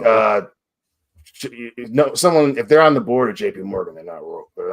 I mean, JP Morgan doesn't have the greatest reputation. So, but yeah, that was it's one of those things, man. Yeah. Now that it's Wells Fargo. Yeah. Hey, that's my bank of choice. Well, good luck. You randomly get checking accounts. Well, nothing fucky's happened with my bank account yet, but there ain't a whole lot in there to fuck with. So I think I'm okay. I'm flying under that radar a little bit. But I mean, hey, I was today years old when I found out that George liked to dabble and nibble on that chocolate a little bit. But as somebody involved in an interracial marriage with an interracial child, more power to him. I guess what I mean by that is I'm a little surprised that George Lucas is cooler than I thought he would be. That's all. I'm just like, all right, okay, George Lucas. Yeah, look at you talking the talk and walking that walk, Georgie boy. And in those dad shoes and flannel, man, I guess he's got game for billions of dollars. Either way. Well, yeah, I was going to say, it wasn't about the game, Jeff. He walked into that bar, pulled out his wallet, and set it down. And when it made a loud thud, she was into him. He's like, I invented Star Wars. Why? Dude, look, there's a scientific proven correlation between the sound a wallet makes when it hits a wooden bar object and how many panties want to drop. I'm not disagreeing. You might have told a joke. You ain't never told a lie. So Yeah. so what you're saying is I need to put like a good sized gold bar in my wallet. Okay, got you. No, what you do is you do the kingpin. How many gold bars do you have laying around your house? Yeah, Nick. No, what you do, you do the kingpin. You get a Oh, couple of shit, I got my hundreds, phone watch. I and you forgot my wrap them gold around bar. Monopoly money, and it makes it look like you got a big, huge roll when you really don't. But hey, she don't know that. She will find out. Pull up my cousin Vinny. Okay. Yeah. What about the Utes? Our pal Enrique, thank you very much. He says, Disney parks is just nostalgia. My ex was one of those adults. I found it weird. She also never watched Star Wars, and when I showed them to her, she just... hold on. Enrique says, what was part 2? Said, oh, R2 is cute. WTF. This is also before Disney bought them. I'm sure she would say the sequels are the best. Blech. And yeah, it was Back to the Future. Well, that's the same thing with BB-8. That was the whole goal behind that, was to make a cute little droid that everybody loved. Oh, it looks like a soccer ball. Yep. Yeah, and they tried selling that like $200 toy with the watch and like the little robot that would like apparently like grow or whatever, and it was like a live like Didn't work pet or whatever. It was weird. I don't know. Yeah. It was strange. It was all busted up. Yeah, it was. Yeah, it didn't. It barely worked. It just nobody cared for it. It was weird. So I don't know. Yeah, I have a couple of friends who will go twice a year to Disney, and they they do it so often. They have their own travel agent there who they talk to all the time, and who like they're good friends with them. Just like Jesus Christ, I'm calling bullshit on that. You don't have a couple of friends. You have us. That's it. I don't know if that's cool or sad. I don't know. It's they're older than I am. This is kind of like I know who they are. Yeah, We're the coolest friends I've he mentioned could them have. before. I've mentioned them before to Jeff, and it's like that's. Don't I have his award-winning film? Yes, you do actually. Like every copy? No. Yeah. Do you still have the boxes of it? They're still somewhere. I'll tell you where off there when we get off of there. You know. All right, no problem. But yeah, it was one of those things where it's like, they're good friends, but it's just like, man, you guys spend a lot of money driving down there and doing that for a week. It's one of those things where it's like you're doing it every year. Like, shouldn't you get tired of the rides and the events and the same shit over and over again? I mean, I just, if I ever go to Disney World, 1, I want it to be paid for by somebody else. 2, I want an ice cream bar. 3, I want to meet Buzz Lightyear. And 4, I want to go home. That's it. That's my Disney. Give me a turkey leg too, please, with extra mayonnaise on the side. Though. Oh, for Nick. There you go. That's a good friend right there. we got him at Universal. They were really good. Did. We were really drunk that night. We were super drunk off of Moe's, what is it? The drinks we got at Moe's. Yeah, and then we got those Ecto Cooler beers that we kind of chugged quickly. Oh yeah, really quickly. Not a good idea. They were so full of sugar. They were, but that was a good time though. That was a good time. Folks, we'll be back in Florida this year for Halloween Horror Nights. We'll be broadcasting there. This year we'll do something bigger for it. Well, also, you're coming down here for the big convention during Labor Day. Oh yeah, I'll be at Dragon Con. Yeah, WCBS is going to be at Dragon Con 2024. So be on the lookout for us there. Nick and I will be hanging out, doing cool stuff. We'll be interviewing people. You see, folks, we'll have one of our new series that we'll be filming at cons that we'll be doing down there as well. So come be a part of it. Hang out with us. If you see a 6-foot tall man in line somewhere, that's Jeff. So hold on, you just undersold me by almost half a foot. I'm not 6 feet tall. I'm 6'5". 6'5". Sorry. Yeah. Oh no, Jeff 6 feet. Oh yeah. Whoopie do. No. He's taller than Nick. That's the important thing. There you go. Everyone on this show is taller than Nick. Oh, thanks, buddy. I think you're Nick not and short. I are about the same though, because like we've been standing next to each other. We can look eye to eye. Yeah. Well, not in Woke Busters. Nick's the shortest Woke Buster. Sorry. Well, that makes sense. Artistic license is what we call it in the industry. Yeah, your fucking hair sometimes is the tallest thing on a panel as a joke. So I'm like Fletch, 6'3", but 6'7" with the afro. Yeah. I'll take it. There you go. There were a couple times where I'm like, oh yeah, damn, if Kendo had this hair for real, you could not fit in the car. I mean, I could try to grow it. I might get some shit at work, but I'll try to grow it. Grow it and then swoop it and curl it like a fucking I don't even know how to describe the hairstyle. You go ahead and cancel that barber appointment for Saturday. Man, no high and tight. We're going for the coif. We're going full blood busters. We're going for the male beehive is what we're doing. Yeah, just shave this, leave this alone. It's got to keep growing long. It's not an undercut. It's gonna be a. You're getting to the white man's version of the Kid and Play haircut. It's actually two separate people, but I know. Jack White, thank you very much for your generous super chat. He says, me and my family went to Disney parks every year until I was in my 20s. It was fun for what it was. I mean, I think Epcot and Hollywood Studios were a little better than the Magic Kingdom. I agree. Hollywood Studios, we went in 96. That was better. Yeah, I'll give you that.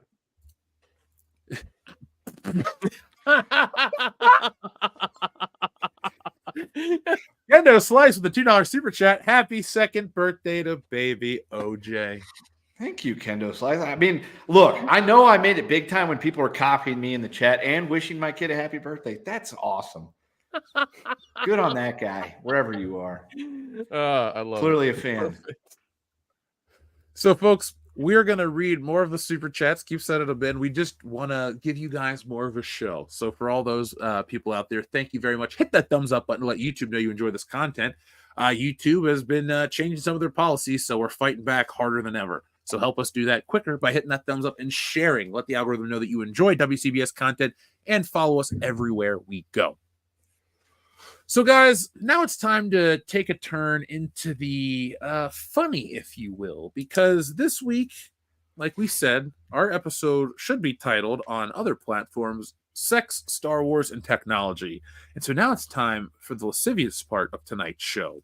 Yes. Now, Dion, you sent me, I believe, this article, or maybe it was Nick, but we have talked about our old pal Kanye West on this channel for many, many, many years. He has been the butt of many good jokes, and he's even been a button, which we're going to bring back for the first time in a year. George Bush doesn't care about black people. So Kanye West is a man of many talents, but I think he's the king of controversy. He is the voice of this generation. He's not definitely He's definitely not a gay fish. That I do know. Right, he's definitely not a gay fish. Oh man. He's something special. He's a businessman, he's an entrepreneur, and he's about to become a porn mogul. So Kanye West appears to have confirmed reports that he is setting up a pornography studio. Of course he is. What's the most Kanye West thing that he can do at this point? Get into porn. Well, hold on. Let's read a little more about this. TMZ first reported Tuesday. God damn it. That's how big every video they're going to be. Yep. They're like, how big are they going to be, Kanye? Yep. He's talking about the fish sticks, right? That's how big he likes his fish sticks. God damn it. So, TMZ first reported on Tuesday the controversial rapper was in talks to launch an adult entertainment division of his Yeezy brand with Stormy Daniels' ex-husband, Mike Moz. Oh my God. Woo! Gotta stay topical. He does. So, the website is officially live. A female narrator on the website reads, go to Yeezy.com. A representative for West told TMZ that the artist was dead set on the project, which could launch this summer. At the time of this writing, there does not appear to be any adult content hosted on the website. And Man, that mofo. Look, it's just be out here doing stuff, making moves. I mean, hey, the fact that it's Stormy Daniels' ex-husband. As dedicated he is to his crafts, I see him going full bore into this one. Yep, absolutely. He's gonna just fucking cast every bit of energy he has because he's gonna want his porn company to be the number one. He's gonna be he's not even aiming for anything other than that. He's gonna be like, I'm taking down Pornhub. That's where this guy is aiming. And that's the type of shit that I admire about Kanye West. not self-aware. I'm not going to say he's self-aware because he clearly isn't, but he at least does. He dives into things head first, and he puts all his focus into that. So I can only imagine what the fuck we're going to get from Yeezy Porn Productions. Yeah, we can't even. This is the Enterprise going deep into the neutral zone. You mean Don't what I'm say saying? deep This into is anything wild. during Yeezy. There's some worlds colliding here, man. We there's a lot don't know of this, what we're lot of gonna this. get. Who knows? Let alone the shit that I can only assume is gonna happen behind the scenes, and it ain't just gonna be money shots. Hey, So, Okay, so hang on. Let's make a Duke Brothers bet on this one. How long does it take him to contact Kim to try to get her to make a video? 3 minutes. That's last resort. I think that's No, last resort. I don't know if that is He's though. gonna do one of two things. Either he's gonna contact Kim or he's gonna contact Ray J and Kim to make part 2. Yeah, That's what I think is more likely to happen. you know that's probably going to happen because he's like, what was the biggest porn thing that has happened in the last 20 years? Kim. What can I do to get my porn company off the ground? Kim. And he's going to be on the phone to her saying, hey, look, I know we've had some troubles, but I think we should make a video. I won't stare into the camera as many times as Ray J did to fucking make people not want to watch it. But Wait, hold on. the iceberg on that shit is never not entertaining, especially when it comes to weird ass little Ray J. But with Kanye, that dude, I mean, we might see this dude be like, you know what? I'm gonna try to be the George Lucas of porn or something crazy. Like that. yeah, I can see him doing that. I could see him saying, look, we're going to make porn, but we're going to make super artistic porn because I want to win awards for this. Or it's kind of who knows? He could be in that direction. He could say, let's just make some just two people roided out, shredded to shit, just going at it. Who knows? That's very well could be too. Oh my god. He might find like Lithuanian male belly dancers and have them making epic action adventures with thick Colombian waitresses. Like, who knows what this guy's Nobody look at Dion's fucking web history. No. That's not me. I'm trying to brainstorm. Like, yeah, that's not me. Not pull the curtain back too much, people. Sure you are. We don't want to pull the curtain back too much and let everybody. Right now. Let's look at that fucking history right now. Everybody is watching this show right now has got an idea on what Dion has been looking up. No. That was off the wall. Ye thinking that's not Dion. That's Ye. But you're a method actor. No, right. I'm method. I get down to the nitty gritty, the interiors of what his mind may say. Don't get me wrong. I'm not disagreeing with the Colombian waitresses. I'm just saying, what about the Lithuanian belly we're going to get? That's all I'm saying. Oh God. Apparently Dion pays extra for his porn. He gets it from overseas, and he has to get it mailed to him in a very special. Dion walks up. He's wearing like a nice velvet suit and he's got a cigar. He's like, I import my pornography, sir. And he swirls his my pornography has subtitles. Okay, I'm fancy. Dude, that might happen. Okay, that might happen. Who knows, dude? That would be what. I mean, that would be like a total boss maneuver if you totally imported your pornography. If that's the thing, it's like Dion's not only show up with the plastic covers over them, but they're in nice velvet bags. Not me, yay. Remember, the story's about Kanye, not me. Yay. That's yay. Sure. Anyway, he's a member of some society with very sophistication. It's like, look at the way this camera angle shows that guy on top of her. I want to believe that he's a very intense director where he yells at his actors to perform a certain way. He's like, harder, man. And he just starts quoting rap lyrics at him and shit. I want to hear them balls slapping them cheeks. You know what? That seems like he would be that person. Have you ever heard? I would not be surprised if that was the case at all. Have you ever heard the stories of him firing some people? Some people are berating people in his office. It's fucking the weirdest shit. The weirdest shit. Yeah, it's crazy. You know what? Out of curiosity, I would watch a Yeezy directed porn just to see what kind of crazy shit comes out. So Kendo is going to bite the bullet and review it for the channel, folks, is what I'm hearing. Yeah, you know what? Fuck it. I don't care at this point. Let's go. When Yeezy porn production rolls out day one and they put their first video up, I will go watch it, and I will Just don't use tell your work you what computer, buddy. Just don't use your work computer. Right? No, Don't no, use your work it's- computer, bro. We don't use our work computer for a And lot of turn your things. VPN on. Yeah, if you even need Yeah, help, I'm not like look- Nick. I don't want people to see what the shit I'm looking up because that might get me on a watch list.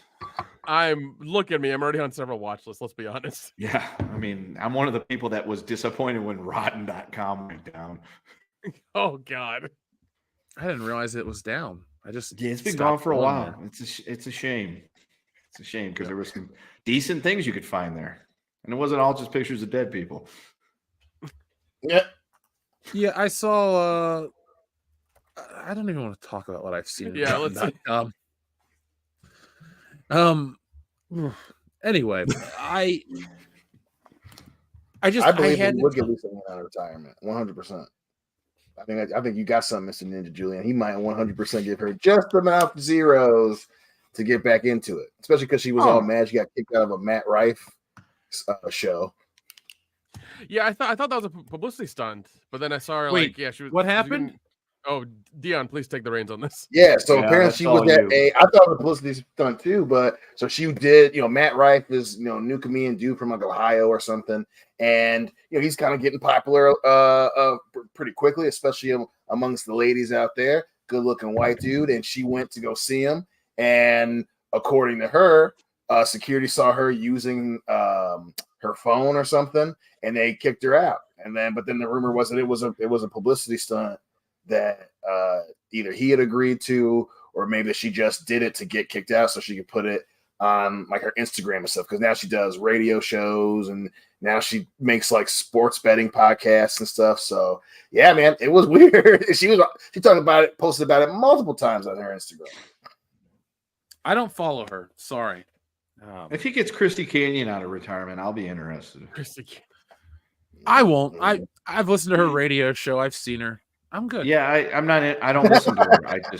I have watched her work. Yeah, I wonder. I wonder how it's How gonna. far Is it gonna be like OnlyFans style, or like anybody can just get on and put their stuff on there, or what's gonna be the deal with that? He might just make the porn version of TikTok or something. Who knows with Kanye? I mean, shorts, really? He makes a good point though. It's Kanye West. Who knows what the fuck's gonna happen? That's very true. That's very true. It's him and Musk, man, are like just. I love hearing the shit they come up with all the time. I swear to God. Oh man, they're just both like. They're both insane. Nuttier than a Snickers bar, both of them. Exactly, they're both insane. And there's going to be just as much veiny-ness going on in Yeezy Productions, probably.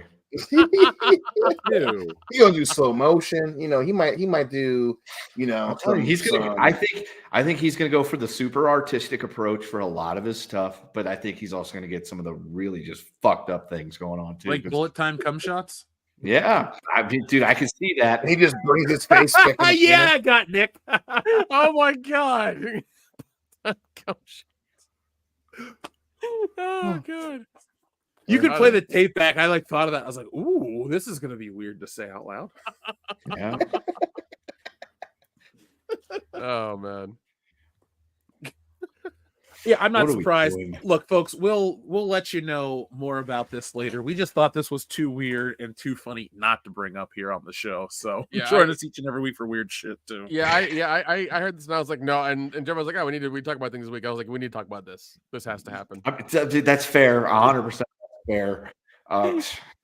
Again, it's Yeezy, so there's something fucked up going on when he's in the news. And Yeah. what's the most Yeezy thing he could do at this point? Create a porn production company. It's all 100% just makes sense and aligns with everything in the universe that should be happening. 2024, the year that Yeezy brings us fucking porno. Wait, no. Do you remember a few years ago when Pornhub tried to like crowdfund like shooting a porn in space? Yep. That was a thing. Yep. Pornhub was making moves back, man. They were. It was a little weird. But here's the thing: is like I think Yee and Musk are friends. He might fucking ask for a lift and try to make one.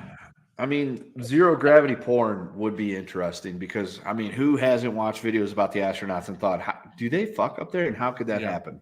Yeah, exactly. Yeah, they're up there for a couple of Everybody's thought of that. Everybody's thought of that. And if you haven't thought of that and you say you haven't thought of that, you're a fucking liar. 100%. 100% you're a liar. Because we all want to know how it floats in zero gravity. Yeah, it's like, how do you fuck in space? Look, we went to the moon. What's the next thing you have to do after you go to the moon? Figure out how to bang in space. Oh God, I've never thought about that. Yes, you have. Not until now. Fucking liar. I don't think about astronauts. That's not a common thought I have. It's like, I wonder how astronauts do blank. It's like, we watched that shit in school. We learned they drank Tang. Like, that was the shit. That was it. That's all I thought about astronauts. You saw the astronaut videos, and there's the dude and there's the chick in there, and you're like, I wonder if they bang up there. You know you did. I assume they probably did. They're scientists and see. And they had to do some experiments because that's what scientists do. Of course. I love it. I don't think it's never mind. Oh man. So there you go. Episode 399. People fucking in space. How does it work? Ask ICP.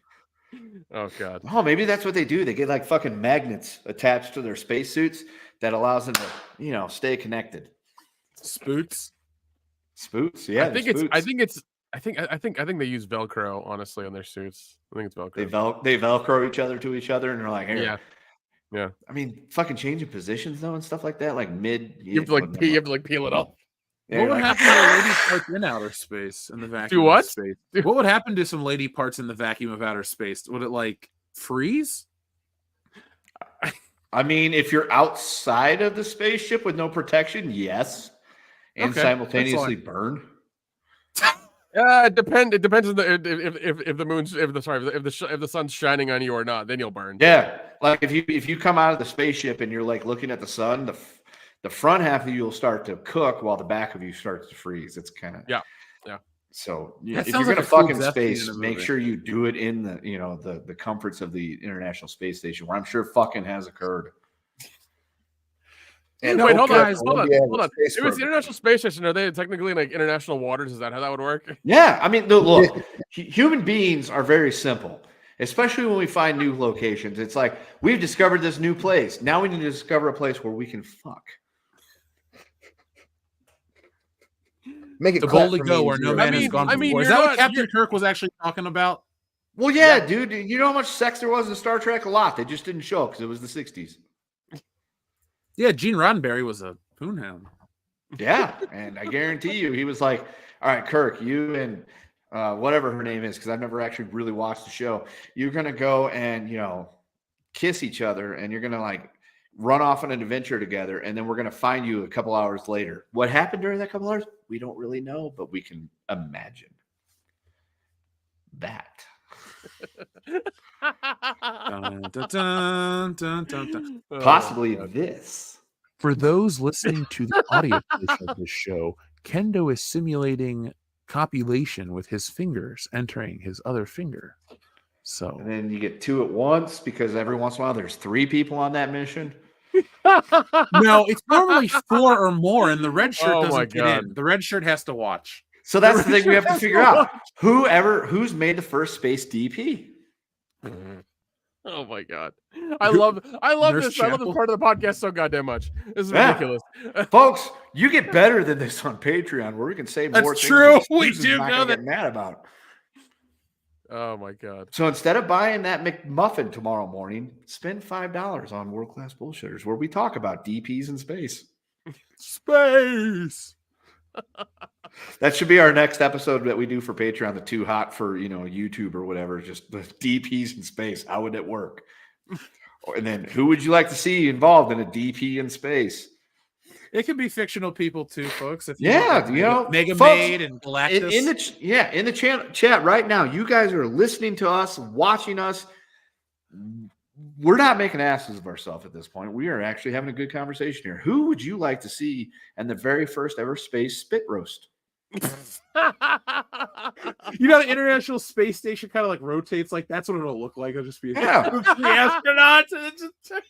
The best part is because there's zero gravity, you could just kind of give a little spin motion, and that would happen. That would be intense. It will Like, not take a lot of force. It will not take a lot of force. You have to be really careful because you could like hit her like out into space. If she's not connected, she'll never stop, right?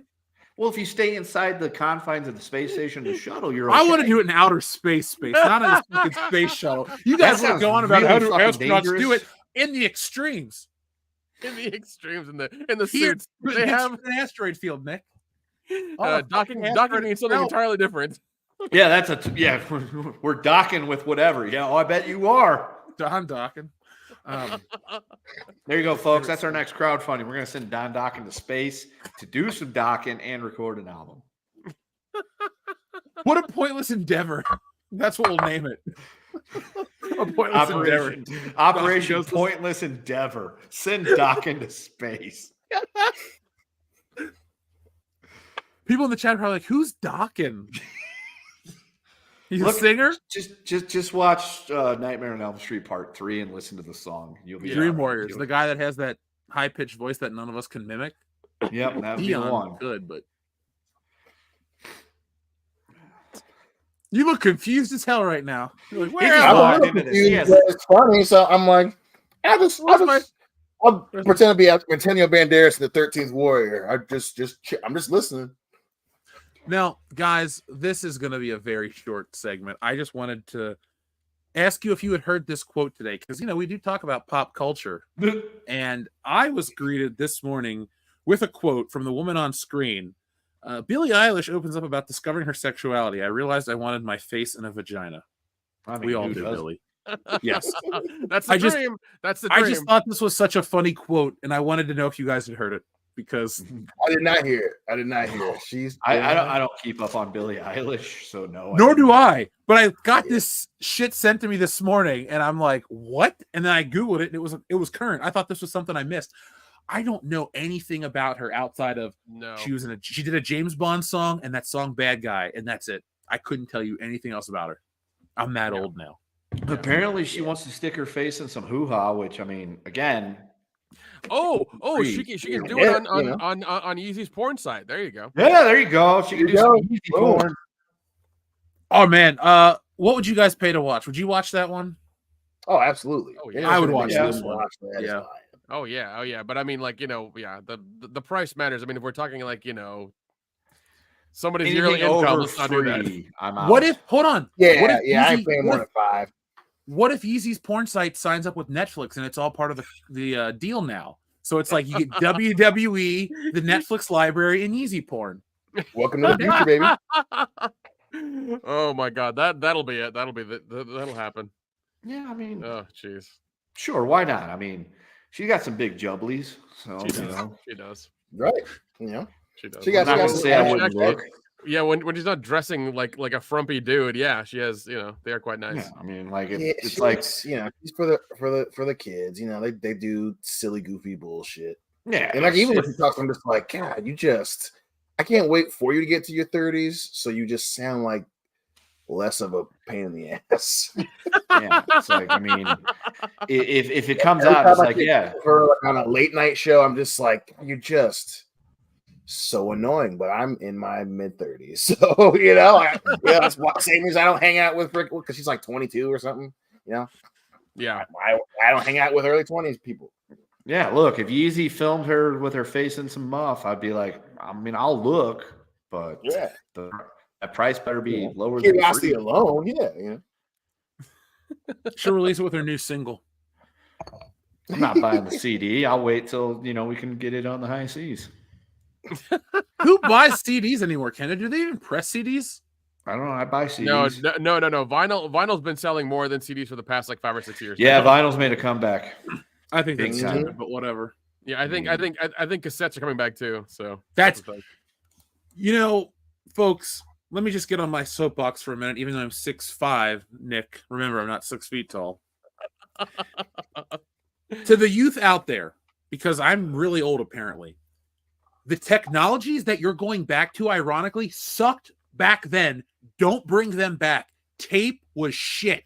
Don't act like it's great. The hissing and the popping and the taking a pencil and respooling it, all that was garbage. We all wanted to, if you had tapes in the 90s, you couldn't afford to get CDs yet. Once you got on CDs, you never went back. This shit sucked. Same with videotapes. Oh, it's nostalgia. Fuck videotapes. They sucked back then. You had to rewind them. They degraded over time. You had to use tracking and shit. I don't care what you'll say about picture quality on a DVD. DVD was an improvement across the board. I would never, ever advocate people go back to this shit. Don't ironically collect formats because you artificially create demand and then people start paying for shit and it ruins the fucking economy. I know it's crazy to say it like that, but I watch this shit happen. It's really annoying.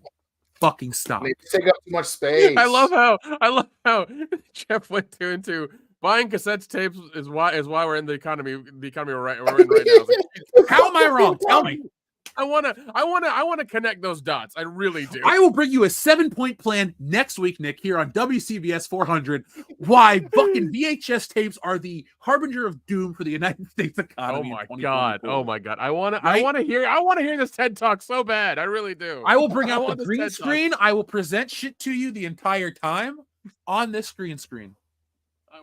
I want this TED Talk to happen. I really do, because I'm like, how are you equating like returns to VHS tapes and vinyl to like? So no, actually, I'll tell you the truth. What I'm saying though is, Nick, is that people ironically get into these formats. And then people that think they're businessmen try to buy up this stuff and artificially inflate the price. So a half-price bookstore.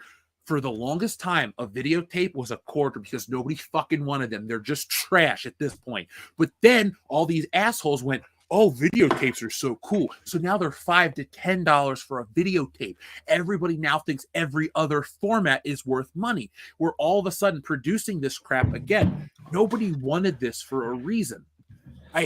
This is what's happening. And so all of these other things are starting to become artificially inflated because people think that everything is all of a sudden valuable again. It's like in the 90s. It's really funny how we complain or we want to go back to the 90s, but we're in that same window where everybody thinks that everything is worth $1 million fucking dollars. Every collectible, every toy, everything keeps getting inflated. And it's this mentality of like, let's jump on this thing because it's cool. Like, folks, burn your Disney tapes. With the black diamonds, they're worth shit. Don't hold on to video and don't hold on to fucking Super 8s and all this crap unless you collect it for fun. But or if it's that Little Mermaid with the dicks drawn on the fucking castle, that's actually probably worth something. How many copies do you have at the old Camp Kendo Lake House? Just one, and that was my sister's. So, because they didn't buy the Disney movies for me because, I was a guy. My grandma bought me a lot of Disney movies, but then she kind of got the hint that I didn't want to go see shit like Mulan anymore. So that was my last Disney movie. I know Dion's such a... we didn't really go to see him.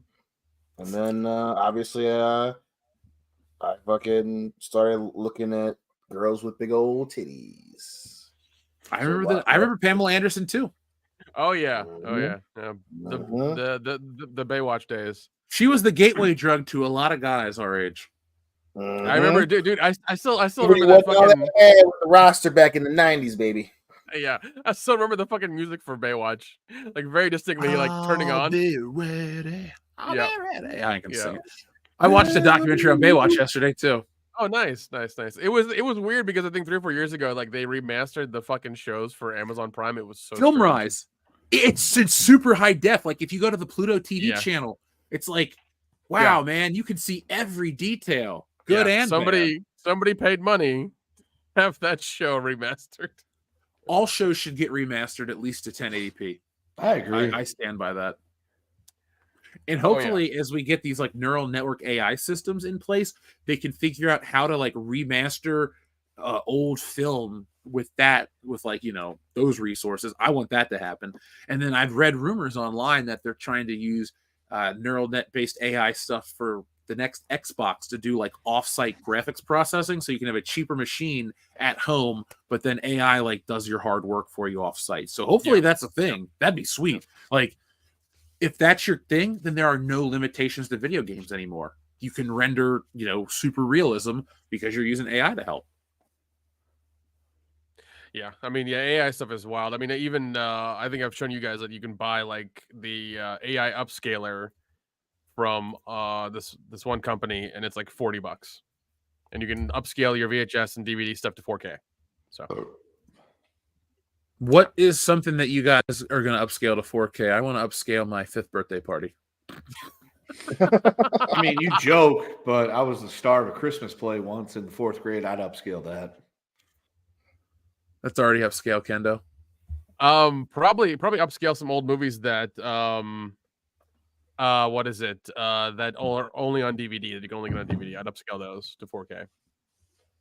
I would upscale Detroit Rock City because it's extremely expensive on Blu-ray. Same with Dogma and Airheads. Let's see. Yeah, Well, probably. Probably like my copy of, what was it? The unrated copy of the remake of Black Christmas. That was pretty good in like 06 or 09 or whatever. Because a Blu-ray of that is expensive. Most recent one. No. Nick, No. you've made a face turn on that movie. No, God. I think that's still in a hard drive somewhere. I need to delete it or something. I don't know. It was. Yeah. If you really want to torture somebody, make them watch that movie. Yeah. No shit. When do you want to torture somebody, Nick?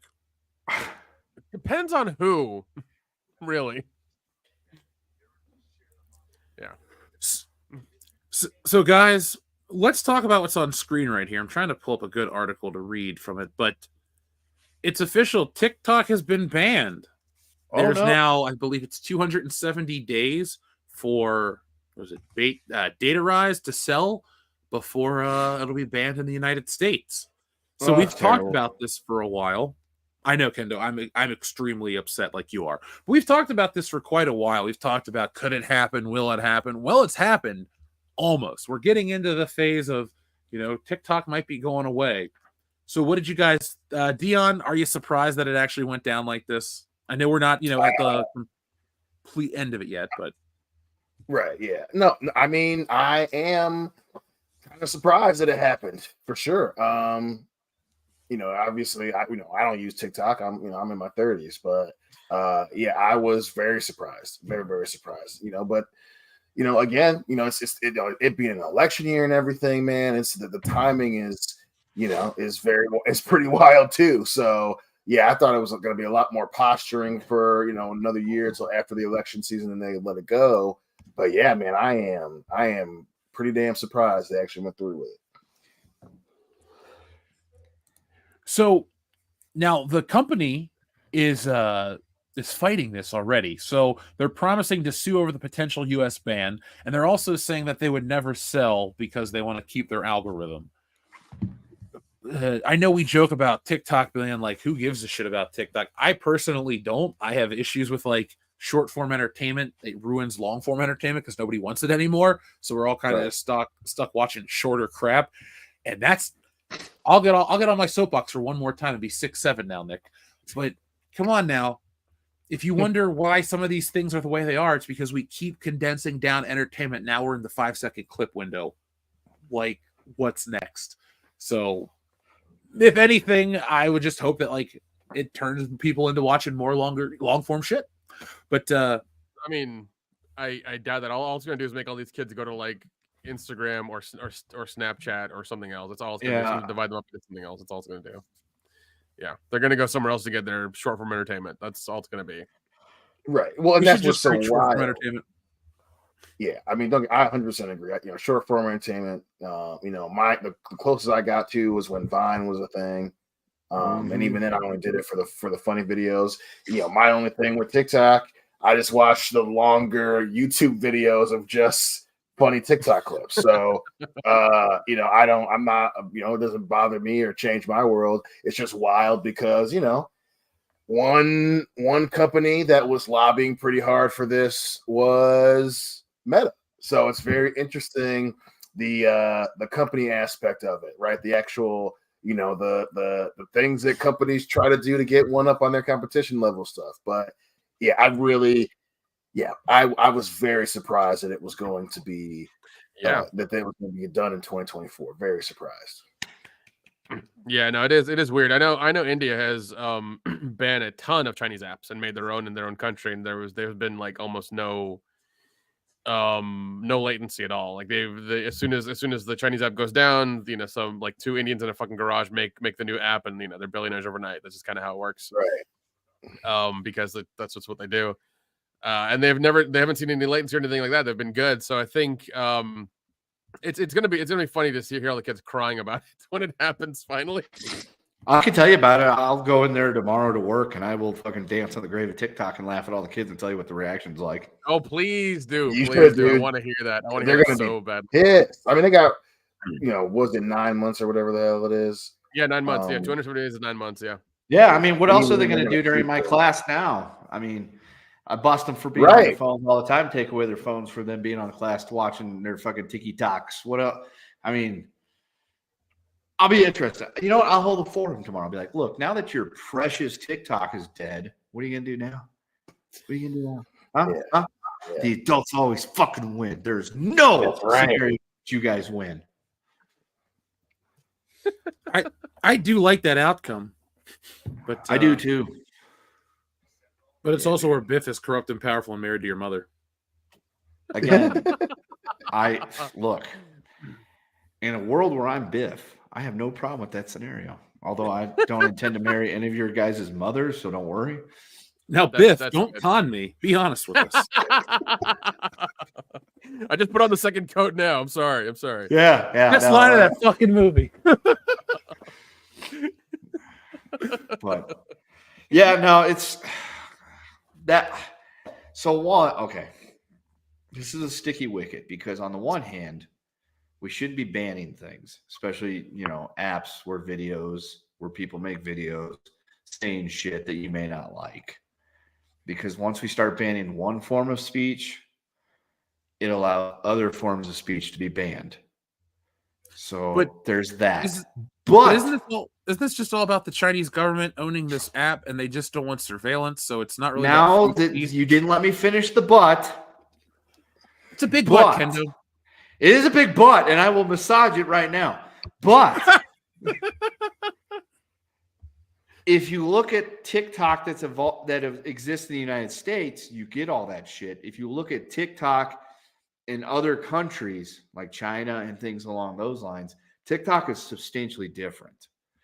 They do not allow for most of the shit that is on American TikToks. Like you'll have somebody on there spouting their, views on social justice issues or hot button political issues in the United States, but much like a black man on a movie poster in China, you will not see it because they do not allow that in China. So that's my whole thing where it's like you allow this to happen here, but you don't allow it to happen here. So it's like I get where they're coming from saying that, look, we're not going to let you allow all this bullshit to happen here, whereas you don't allow it to happen in your country. Okay, I can see that. But again, it calls into question a lot of things. And, much like a lot of people on my Facebook newsfeed, I'm all for banning speech that I don't like. It hurts my feelings. That's a lie. Yeah. I say whatever the fuck you want. But fucking Dallas Cowboys, a bunch of losers. Anyway, so long and short of it, I get it, but at the same time, what's next? That's my whole thing. Is like, where do we go from here? What are they going to go after next? And the Chinese surveillance thing. There's that too. Right.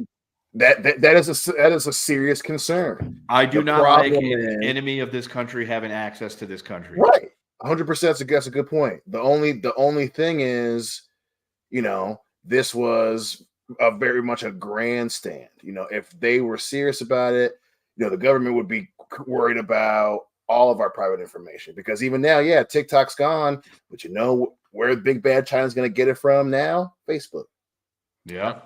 Companies sell our information already. TikTok just got singled out because, some people saw some conversation, took advantage of it. So now their rival may not be even allowed in the country. So which feeds back into the disingenuousness of our country, where we say we will not let China let this app in our country where they can survey on us and do all these things. However, one of the biggest holders of American debt is China.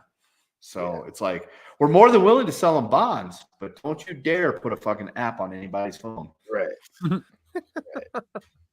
Yeah, it does It's seem like a a lot of very grandstanding. interesting thing. Like from the objective observer too, the main demographic of TikTok is who? Kids. And a lot of them are voting age now. It's very interesting that this happened during an election year. But don't you think that obviously they're not stupid. They're going to know which political party did this, and you think they're going to vote for them? Like, that's going to be Exactly. Well, the little kids dicey. can't vote, so what's it matter? Well, I'm just saying. That's what Some makes of them that are of age and that see this happening, who have been indoctrinated with the app. I shouldn't say that, or have been using the app for a while and like it. Don't you think they're going to be like, oh, this political party nixed this app. I really love it. I've had a lot of I've been friends with see, that's kind of one of the that is a consequence. That is a consequence. There's that consequence, but at the same time, one political party controls the House, the other one controls the Senate and the executive. So they both work together on this one. You can't say that it was a one party thing that stomped this one out. You've got of course, multi-control here.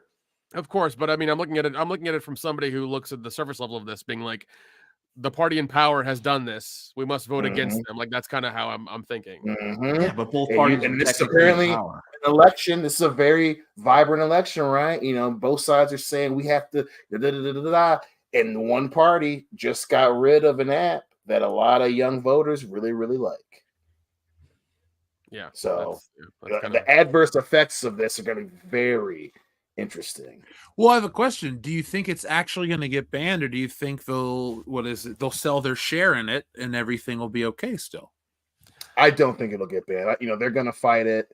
They got forever to decide whether they're going to fight it or not. And it'll be a lengthy little court battle. And I do personally feel that I think they're gonna win. It's not gonna get banned. But because if they're not gonna sell too, the law to ban it's already passed. They have 270 days to sell it, or it will get banned. Yeah, but the other condition of that is they can sue the government for it to be revoked or whatever. So that also calls into question whether or not a foreign company could sue the American government, because as far as I know, non-Americans can sue Americans or some shit or another. I look, it's been a while since civics class, but I'm pretty sure that can't happen. Well, I'm sure that's part of that process. They're gonna make that argument. The United States apparently takes intellectual property and freedom of speech and all that stuff. And we are a company we are a country that says that companies count as individuals. So it's gonna be, they're gonna look at all these arguments when they make their legal decisions. So that's the other interesting part is, all the stuff that's going to that they're gonna do to get this reversed. So yeah, man, it's gonna be interesting. It's gonna be very interesting. I always say, I'm an agent of chaos. I kind of want to see it get banned just to see the just see what how it's gonna go down for sure. Oh yeah, I mean from like a cultural standpoint, I'm with you. I just want to be able to dunk on some kids tomorrow. Yeah, short-term entertainment and stuff. It has adverse effects. We're just now kind of coming to terms with what social media does, right? So I'm in the camp that less social media is better, just for especially because they all target kids. So that's a whole other conversation. But also too, like I said, as an outside observer who doesn't use TikTok, and everything that people in different positions of power in our government and in private enterprise, they say they believe these things. Well, I'm excited to see how it pans out, man. Like, it's going to be, as a 30-year-old who don't use TikTok, that's going to be very fun to watch. Very fun to watch. Yeah, because back to what he was saying, because they target kids and they, whatever, it's social media. Social media also has an algorithm built into it that targets what you keep looking at. So it does nothing. Okay. It only feeds the hive mind in which you've tried to, or you inadvertently got a part of, which means that whatever you think and feel or believe just keeps getting reinforced. And if you don't believe me, click search up or click a video on YouTube from somebody you wouldn't even bother to watch or listen to, and then watch how your suggested videos change. Oh yeah. So that's like we don't, but they talk about like echo chambers and stuff like that. And that happens all the time. Like the other day, okay. So one of my Facebook friends, lady I used to work with, very nice lady, but she would fall in the category of what Parker and Stone would call an aging liberal hippie douche. And one of her posts was about, a dog rescue thing. Can somebody please, foster this dog? I clicked on it because I wanted to see, was there some place to donate $20, whatnot. And now, because of the algorithm, I get all of her posts, and most of her posts are about a certain orange man and how he's bad. And likewise, if I click on somebody else's post on my feed about a certain aged gentleman in a certain building that is white and how he's goofy, I would get a bunch of those too. So it's just one of those things. It's like anything that's algorithmic like that just wants to continue to feed your thoughts. That's the thing I dislike about social media. Like there's no room for discourse on a social media platform, any of them. I mean, everyone wants to champion Twitter now as this like open forum that's like the wild, wild west. But at the same time, if you ever look at your Twitter, you'll see following and you'll see suggested. Yeah. A lot of times suggested is what still pops up as your premium thing, to where you get all the feeds that are suggested to you based on what you've clicked on previously and whose tweets you've read, as opposed to following, where you may be following a whole diverse group of people's thoughts and opinions and things of that nature. So that's the thing I don't like about social media, and I think is bad about social media, is it just continues to feed into one belief or core or thought or whatever it is that you may subscribe to, whether it's you think it's right or wrong. It's not my place. That's why this country is the way it is. I meant like in the whole, we can discuss these things and, have our own opinions. Yeah. But at the same time, it's like, if you only allow yourself to see one side of the coin, you're not as smart as you think you are. So that's the thing I hate about social media, is you only get whatever it is you've clicked on and what the algorithm says you should see, as opposed to what the algorithm should say you should see, which is something that challenges your thoughts and beliefs, because that's how real learning occurs. Yep. Well, we know the reason isn't learning. They don't want people to learn or be enlightened. No, if we're dumb and we're downtrodden, they can control us. Fight the power. Yeah, Chuck D. Yeah, take down the government. Maybe. Sure, Chuck D. Militant Kendo is my new favorite action figure. We need him for the shelf. I support all causes. I don't know. When we get our Briarville outpost, he'll be our mayor. I wouldn't vote for Kendo as mayor. I support a 4-day work week. I'll vote for Kendo. I support a There you 7-day go. work There you week. go. There you go. That didn't take long. 35 hours is enough hours. Everyone agree. should put in 48 hours. Well, the point is, with us being, the sole proprietors of Briarville, it's going to be a lot of work. So we'll be working. Oh, darn. That sounds. Yeah, funny. a population of 6, and somehow 38 ballots were cast, all for me. How'd that happen? a lot of dead voters, man. A lot of dead voters. Yeah, well, dude, like my grandfather, he's been voting Democrat ever since 2004. Of course, that's when he died. Oh, man. So anything else you guys want to say about the TikTok ban? I think we really touched on some more poignant topics, which is, fun for the show. I think it's funny and important. Yeah, I mean, And we'll it's see. gonna be fun to watch. I'm we'll gonna be see. watching. We'll see how this with goes in the next. anticipation. Yeah, we'll obviously see how this goes in the next 9 months. If they sell, if it's a full ban or what the deal is, it'll definitely be interesting to see. Yeah, especially if there being like, see, that's the thing. It's like we vote to ban it, and instead of being like ban hammered right away, it's like we're gonna ban this in 9 months. It's like a lot can happen in 9 months. Mm-hmm. You could conceive a child and born it in 9 months. Well, according to what I read, they originally wanted 6 months, but when they extended it to 9, that's how they got more partisan support or whatever. So, or more bipartisan support. So, okay. Well, we're all about the bipartisan and other stuff. Yeah. We don't discriminate. We're proud of Billie Eilish. I may be in winter. That's true. We do support Billie Eilish and her and her, Massive Eventual walk. Signing contract endeavors. signing with Yay Porn Productions. Yeah. We support Yeezy. Oh my god, that is going to be interesting to see how that happens. It'll be a train wreck. Oh, 100% it's going to be a train wreck. Oh Dude, my god. most public things are train wrecks these days, and that's why we can't look away.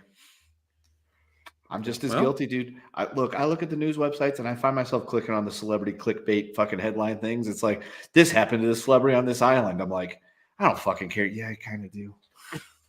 You read like the first paragraph and that's it. It's like, what? Yeah, if it's not in the headline of the first paragraph, I'm checked out at that point. It's like, I don't even fucking care. Yeah. Well, they get what they deserve, according to the Joker. So, Nick, you had told us about an article in the chat about net neutrality, and it's finally back today, correct? Yeah. Yeah. The FCC, the agency that voted to reclassify internet service providers under Title II of the Communications Act, says it doesn't plan to regulate prices. So the FCC voted 3-2 to restore net neutrality rules, reversing an appeal ushered through during the Orange Man era. Net neutrality is the idea that the internet service providers, ISPs, should not be able to discriminate against different kinds of content by blocking or throttling connection speeds or offering paid prioritization for different internet traffic. The FCC has sought to accomplish this by reclassifying ISPs as common carriers under Title II of the Communications Act, giving the agency more regulatory authority over them. So, what do you guys think about that?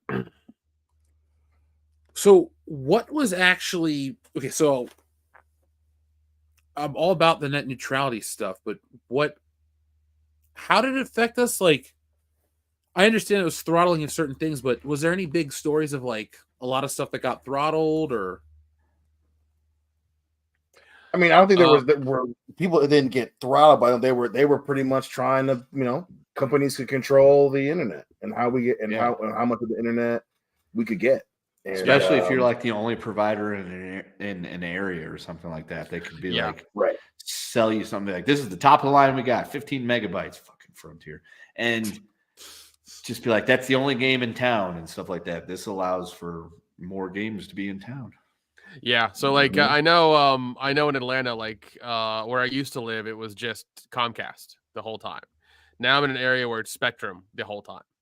And I think they want to break that up to where like it can be whoever you want. It can be T-Mobile, it can be Spectrum, it can be Charter, it can be everybody and anybody who you want. That's kind of what they're going for.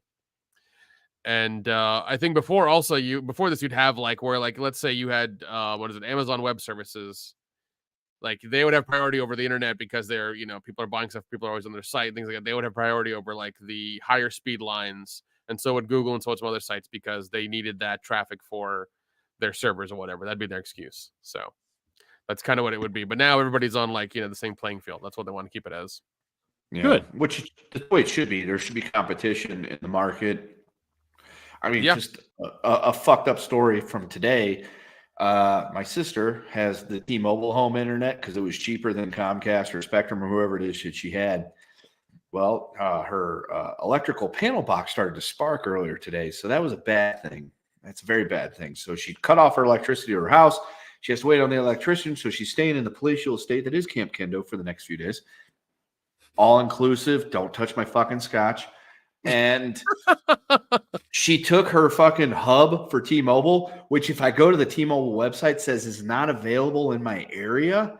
She took it over to the house, plugged it in, put her phone on, Wi-Fi's on, and it runs faster than it did at her house, which is in the town. So it's like fucked up how that shit works. Yeah, I know, Nick. I see that. Yeah, it shouldn't work like that. No. Why is T-Mobile telling me it's not available in my area, but yet she's able to move that hub over? So that's the type of shit that hopefully net neutrality will fix. Yeah.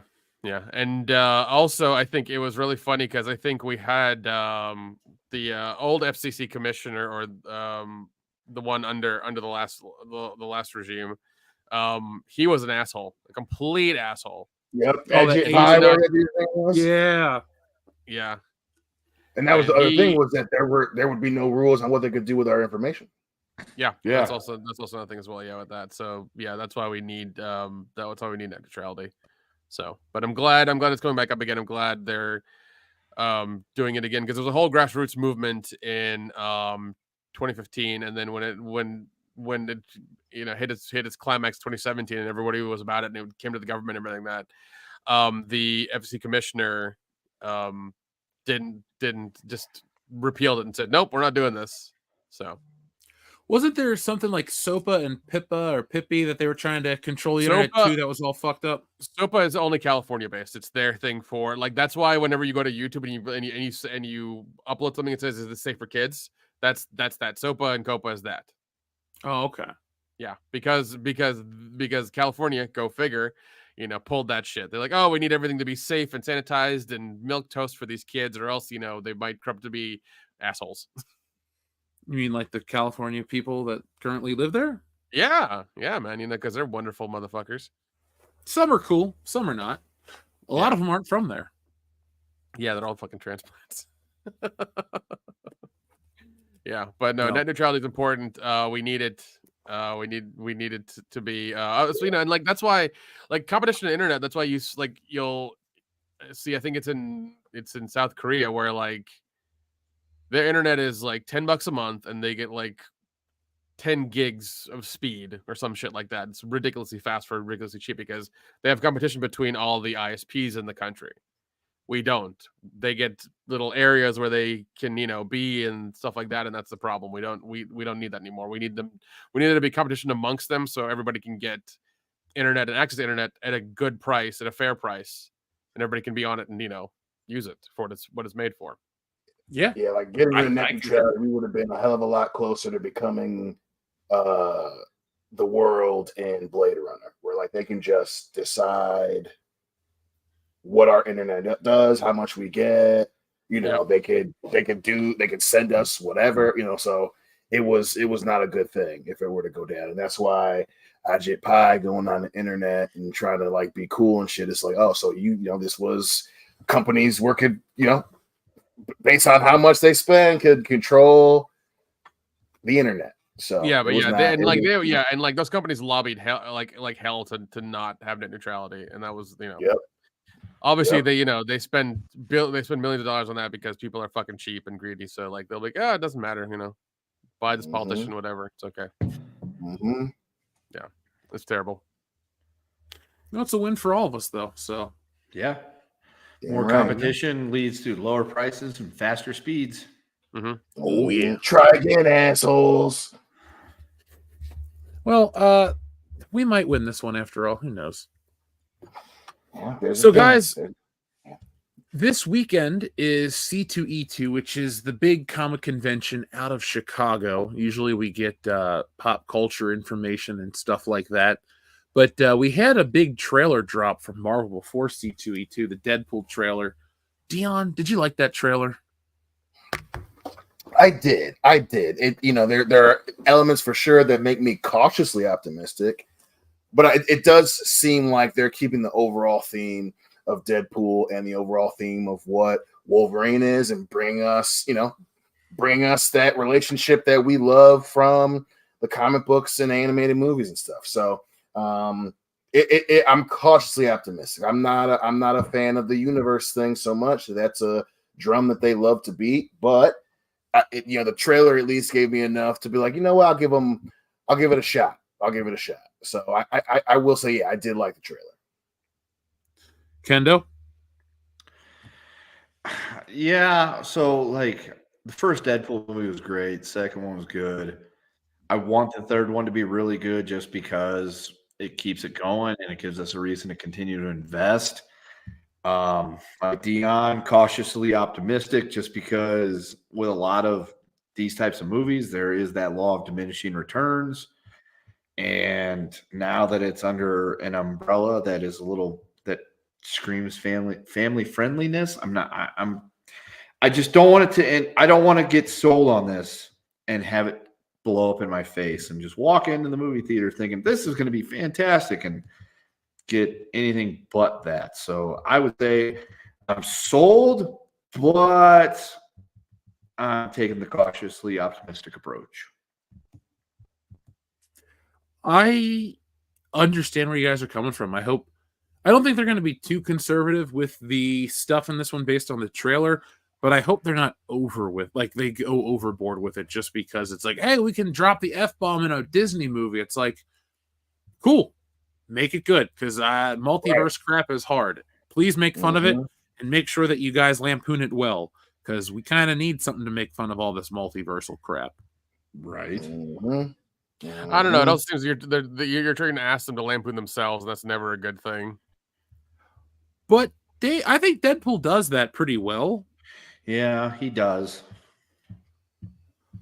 Hopefully Marvel's just aware that they should do something like this because of actual fatigue. Maybe if we can watch them make fun of themselves for 2 hours, we'll all go, all right, they know what they're doing. And then enough people will go, I'll go back next time. Yeah, I mean, that's the thing about Deadpool, too. I mean, he refers to the fucking other character as Thanos and, makes a joke about that. And even it was either the trailer or was it in the credits where it's like from the movie theater that, killed Wolverine or something like that. Yeah. So it's like they're in on the joke. Ryan Reynolds strikes me as somebody that's in on the joke and has no problem with lampooning himself and making fun of themselves and the MCU and things like that, and takes the approach of, we're outside of this, but we're inside of it at the same time, if that makes sense. I don't know. Yeah, it feels. I mean, I hope you're right, because Disney feels like those people who want to be the cool kids, but like they also have a giant stick up their ass. So you have to like ever so carefully take it out and be like, it doesn't smell. It really does. It's fine. I get that, but that's my big hope for all this, is that they get it, but they don't get it, they get it, but they act like they don't get it type situation. Because like, I feel like if it's more in control of Ryan Reynolds and things like that, that it could be that, because he gets it and he knows how to act like he doesn't get it. Don't get me started on his soccer aspirations. Because I can talk for a good hour about Wrexham AFC, and so it's so usually the bar is set about right here. The bar is set a bit higher for this because they haven't fucked us in the past with the previous 2 movies, so that's why I'm not as worried about this one as I would be other things. Like if it's like we talked about earlier with George Lucas, it's like, I don't know, man. We've seen this movie before, but like with this, we've seen these movies before. We've seen 2 of these movies before, and they were both good. They were both fun to watch and enjoyable. So I want to give this one a little bit more leeway. Fair. I mean, yeah, I like positivity more than negativity, so I see where you're coming from. I'm with you and Dion. Like, yeah, like it's. I'll give it a try for sure. I just hope it's comparable to the other 2. Really, that's all I really want. Just hope. Yeah, once again, hope it's good. That's all I can say. Yep. Yeah. Just be good. And I mean, Ryan, to Kendall's point, Ryan Reynolds is 100% the Mac. He is the one that's like, hey, I'm playing both sides, so no matter what happens, I come out on top. And it's like, okay, because there are parts, yeah, he did Deadpool, and then they came out with the freaking the PG-13 version for Christmas or whatever it was, right? Yeah. So he kind of seems to understand how to navigate that space. So, yeah, I mean, I'm not gonna go see What If, but shoot, it's very funny that he's got a movie that was for kids, and then Deadpool Wolverine's kind of the same year. So that dude knows how to fucking play on offense and on defense. So that's earned me a cautious, optimistic view. And he's also I'll take the Boo thing and go see it open tonight. I think he's also worth $1 billion as well, or maybe 100 billion. Oh, because of Mint Mobile? Yeah, because of Mint Mobile, yeah. Mm-hmm. Mint Mobile and selling his aviator gin. Yeah. And him and Rob McElhenney invested in a soccer team that was poor and semi-pro, and then now they've rocketed up the leagues, and people are like, why does that happen? I'm like, well, when you got a bunch of money invested into a small club like that, that's going to happen. But you complain about money in sports like that and buying your way to success, but you love Wrexham AFC because you love Deadpool and you think their show is just so entertaining. Fuck you, you hypocrites. Kendall, this week when you have a chance, I'm gonna get you on here, and I'm just gonna say, Kendo, what don't you like about Wrexham? And you just go, and I will sit there and listen. That's fine. They're the new Green Street Hooligans. Okay, fuck. Okay, no, I'll save it. We will do it. We'll put it out there as bonus content. Yeah, Fuck, we're doing it live. I mean, we could do it live. But the problem is, we've already gone for two hours and 45 minutes. I mean, if I go live with this, we're talking 5 hours tops. Yeah, not tonight. I don't think anybody wants that. No, but I've got a lot to say on the subject because I see a lot of boners on my Facebook feed that are just like, oh, Wrexham is so good. I love Wrexham. It's like, yeah, you bitch about Manchester City. At least I can pitch a bitch because I'm a supporter of a rival club, and I know that they've cheated their way to the top. You, on the other hand, you're a hypocrite. You cunt. I love this rivalry, this invisible rivalry with Kendo and other sports fans. That's great. Fucking hate them so much. This right here, they're living rent free in it right now, and I'm not happy. Kids in the middle of class, and the kids are reading, and he gets on his phone, look at Facebook. He's like, "This motherfucker likes his team. Fuck him. Fuck him." This shit, no, you joke. That fucking happens because they will be doing something. They'll be working on something. I'll hit Facebook because I'll get a notification that somebody liked something or another. I'll click on it because I'm like, I don't even remember making a post. Who the fuck is this random person? And it'd be like, oh, cry more, man. It'd be like, you motherfucker, I don't even know who you are, and I want you to die. Although I love how you're just teaching our audience how to troll you. Well, I mean, okay, it doesn't really work that way because I'm fairly. Oh shit, the Chiefs just made a trade and they're moved up in the draft. We're getting a fucking receiver. Legion of Zoom is back. Anyway, no. So the other day, it was Jersey Day at school, so I wore my Mahomes jersey. First time since the Super Bowl. Only the third time I've worn it. And it was funny watching the kids try to be cool. They're like, fucking Mahomes. I'm sorry, 3 Super Bowls. What do you got? Huh? Maybe your broke team will win something one day. It's so good. So no, I am untrollable. The untrollable Kendo Slice. All right, that's your new Can't nickname. troll a troll.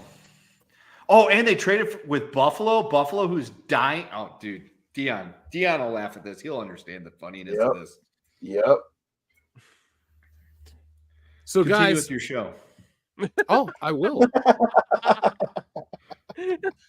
So, Nick, next year during the NFL draft, let's go on vacation. Okay. Just the two of us. Let's go somewhere cool, and we'll broadcast from Las Vegas. That's fine. Dion and I will run fucking. We'll have meat slappers going, and we'll fucking run counter program. You guys can it'll be the Thursday night war. It'll be the Thursday night wars. It'll be great. Well, I bought the .com. I'll sell it to you for $2. Kenda's like, that's a deal I'm thinking about. Yeah, he is. Look, if you wouldn't have bought it, I'd have bought it myself as soon as this fucking show's over, and I can get on the internet and do that. I will gladly sell it to you for $2. I mean, I got a lot of $2. Not much more than $10, but I got $2. You and Dion can go make meat slappers all you want. Yeah, and we will counter program the shit out of you guys. You'll be like, Dion will be like, we're watching the draft and we're fucking cooking this brisket. Oh my God. God. That's right.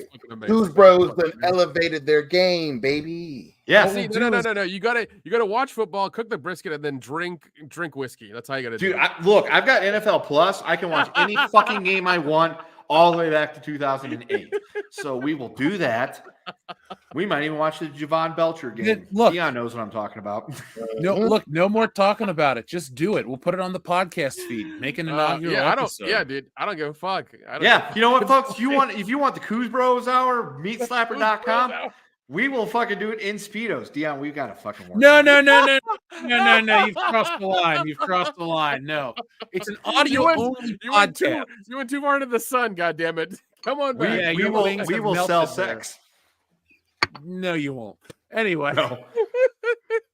All right. There will be a chick there too. WCBS's first OnlyFans video.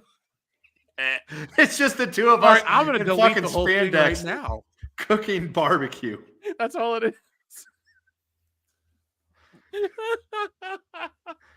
Some Midwest white mom will buy that for $5. She's like, I'm watching this video. There's these two men wearing Speedos just barbecuing. I'm not sure what's going to happen next, but I got to keep watching in case something happens. Guess what, motherfucker? There you go. Our Oh, my brisket's God. done. Yeah. Look how juicy this thing is. Mhm, See mhm. that Nick will have smoke to be ring? making the See Facebook that reels smoke of ring? Dion and Kendo and the fucking brisket. Yeah, I know. That's the gimmick. You slap the meat every episode. Look at how jiggly it is. Mm. Yep. Watch that juice pour out. That's well rested meat. I can't. That's all you do. I can't. Oh man. So we'll continue to slap meat talk in a minute. Sorry, I don't even know where I was going with that. I know. Oh I know. God. I'm done. Cut the camera. All right. No more interviews. Has it been a dark week for you since OJ passed away? Oh, I mean, shit. we did have some solace over the whole thing because it's like, fuck, I can never meet OJ and golf with him. But, you know, at the end of the day, he didn't do it. I'm sorry. Did you hear about the stuff for that they announced recently for what was it? Nicole's gardener apparently was like some serial killer or something. What? The Night Stalker? Mm-mm. But yeah, he was a night stalker. Yeah, he was a night stalker. Wait, Richard really? Richard Ramirez? Ramirez was Yeah, it was. Was It he was in jail by then? It was No. some serial killer that was around during that time that apparently like was also her gardener or something like that. It was very weird that I heard came out. Yeah, the It's news Netflix to one me. is really good. The Netflix documentary on that is really good. Yeah, and I was like, oh yeah, of course it comes out after he dies. So what if he didn't do it? I'm telling you, dude, he didn't. Might have been there, but he didn't do it. You know, the juice got Motherfucker was loose. in the neighborhood, you know, but he ain't do I it. mean, yeah, he could have mistake. watched. He could have watched. Why would he stop, man? Put himself in danger. He's got a Oh, family my- to take care of. Oh, my Right. I mean, he was an American icon at the time. You know, he was the Jews. You got to protect yourself. Yeah. Jeez, I love it. Oh man, that's wild. So Nick, tell us about that. Or no, Dion, what were you talking about? Your intro. You're like, I'm having a better week than so and so. Oh. What? Oh, yeah. I had a brain fart for a minute there. Yeah, so currently there is a mayor in a suburb of Chicago. Oh, this is the story that keeps on giving. Dion, tell it. And pretty much this woman became mayor of this small suburb and pretty much just went straight soprano and was using city money to go on trips. Then one of her staff was SA'd while on a business trip, and she pretty much fired her over it. And then the city wanted to look into what her office was doing with the funds they were getting from the city, and she pretty much told them to fuck off. And so now, like, the FBI caught wind of this, and they're starting to investigate in it. And she is still acting as if I'm the mayor. You can't question me. And it's been she's been fighting with her own city now for the last couple months. So Yeah, she. it's been wild. It's been wild. She straight up went drunk with power mode, and it got okay. So like anybody that lives in a small like suburb or city or things, you got to do business at the city hall. So like your electric is like city of whatever, you know, power, water, or whatever. And she got it to the point where people could not even go into city hall to do these things. They had to go into this like little room, talk to a security guard and say, yes, I would like to pay my fucking water bill. And they would have a clerk come out and just take their check. Like she like locked down city hall. She was going on trips to like Vegas and stuff like that on the city taxpayer dime. She was giving like copious amounts of like overtime to these cops that were logging like 300 hours a week. Jesus. They have city vehicles that belong to like the cops and things like that are in danger of being repossessed because the bills haven't been paid on them. However, she like bought a Tahoe with the city money at like 27% interest or some shit like that. that is being paid and is current on its payments, whereas like cop cars could be getting repossessed because the city's not paying for them. So like I went down the rabbit hole because I'd heard of what they're dubbing the super mayor. I think it's like Dalton or Dalton or something like that, Chicago or Illinois. And I went down the rabbit hole the other day, and just this because I'd heard about it, went down the rabbit hole. It's just incredible, some of the shit that's coming out about her. I'm not going to plug other channels, but there are some channels you can go to that have the entire saga in video form that you can watch. And it's just crazy. Like so she's a black lady, and there was people that were coming out and criticizing her at like a city hearing or something like that, along the lines of like, why is our city going broke? Where's all the money going? We want to see. And her defense was, I'm a black woman and you're attacking me. Really? Yeah, it was. Her name is Tiffany Henyard. Henyard is her name. Yeah. And she, in terms of, the things that we talk about, right? It's, it's very interesting how, companies will try these things, and when they face criticism, she, I think it was 2021 was when she was elected, and, she made, she played politician. She was, being, a young black female mayor, and she immediately acted like a corrupted gangster, and it's just been she's telling the city to fuck off while she's been putting up billboards to start her reelection campaign. The federal government was asking her questions. She's just ignoring them, refusing to cooperate. The city got together, and they were protesting outside of City Hall, and she pretty much told the cops, like, don't let them into the building. So it's wild, dude. It is wild. And it's Dalton, Illinois is the suburb she became mayor of. So yeah, man, she straight up she thinks that she's the freaking godfather. It's wild. I'm gonna look more into this because it's like I hadn't realized there could be a coup coming. So I mean, it's not really okay. It is a coup, but essentially the feds got involved. And for a situation like this, where you have a woman of her box checking for the feds to get involved, that tells you a lot about the situation. And the city's going broke, which it wasn't apparently they had plenty of money before she took over. Yeah. And she's also apparently giving herself a pay raise every year. And she's taking out billboards that aren't really like, come to Dalton. It's a great town. It's like, I'm Tiffany Hendren, and I'm the mayor, and I'm great type billboards. And like $1 million went missing and shit. Yeah. Like, and money has gone missing. There was like either somebody, I don't know if it was I don't remember if it was the head of her security or like her right-hand person or who it was that is in charge. He got caught for lying on his taxes because he was getting a salary of like $120,000, but he was claiming like $10,000 in taxable income or something like that. Which these are things that are very big red flags to the IRS, and they're actively trying to get him to flip on her. Do it. Be a rat, Johnny. Yeah, it is wild. This is some shit you see in a movie, like and she is. This is like Kwame Kilpatrick shit.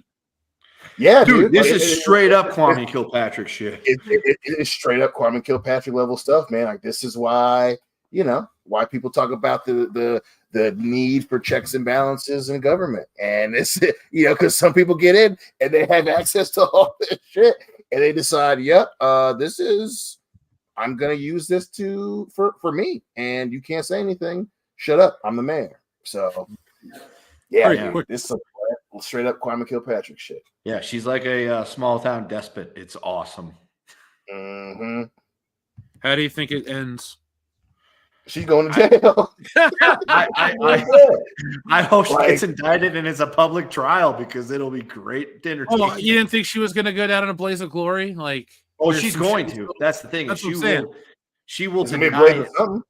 Yeah, it'll be just beautiful. It'll be a blaze of something. because it's don't get me wrong. This is a reminder of especially now. We get the internet is so widespread, and people who make wild claims like this is going to be the real world because it took a while, but they put Kwame Kilpatrick's black ass in prison. It's different when you do it. It's different when you do it so brazenly. And she's thumbing her nose up at the people who voted for, right? Homegirl thinks she is the New York City mayor. So yeah, man, like all the shit that she said, going, running, and that, everyone feeling a certain type of way. Blah, blah, blah. Her what makes behind it is going to funnier go to prison. Is that WGN is the one that did the investigative reporting because it was a suburb of Chicago. So WGN was even having like man on the street type shit talking to people, and they were like, I can't pay my water bill. Why is our city in so much debt all of a sudden? Yeah. And the mayor refused. Yeah, we can't get an crazy. The mayor, they closed the town halls. Dude. They're like, we came down to City Hall and they just told us we can't go in. Yeah, it's like the mayor was making like 25. The mayor's salary was like $25,000 a year. This lady got into power and like the salary got bumped up to like $150,000 a year or something stupid like that. It's like you think people aren't going to notice that because again, she's the mayor, so it's public record. Like all this shit's public record. It's like you were making this much, now you're making this much, and you are the one that authorized that.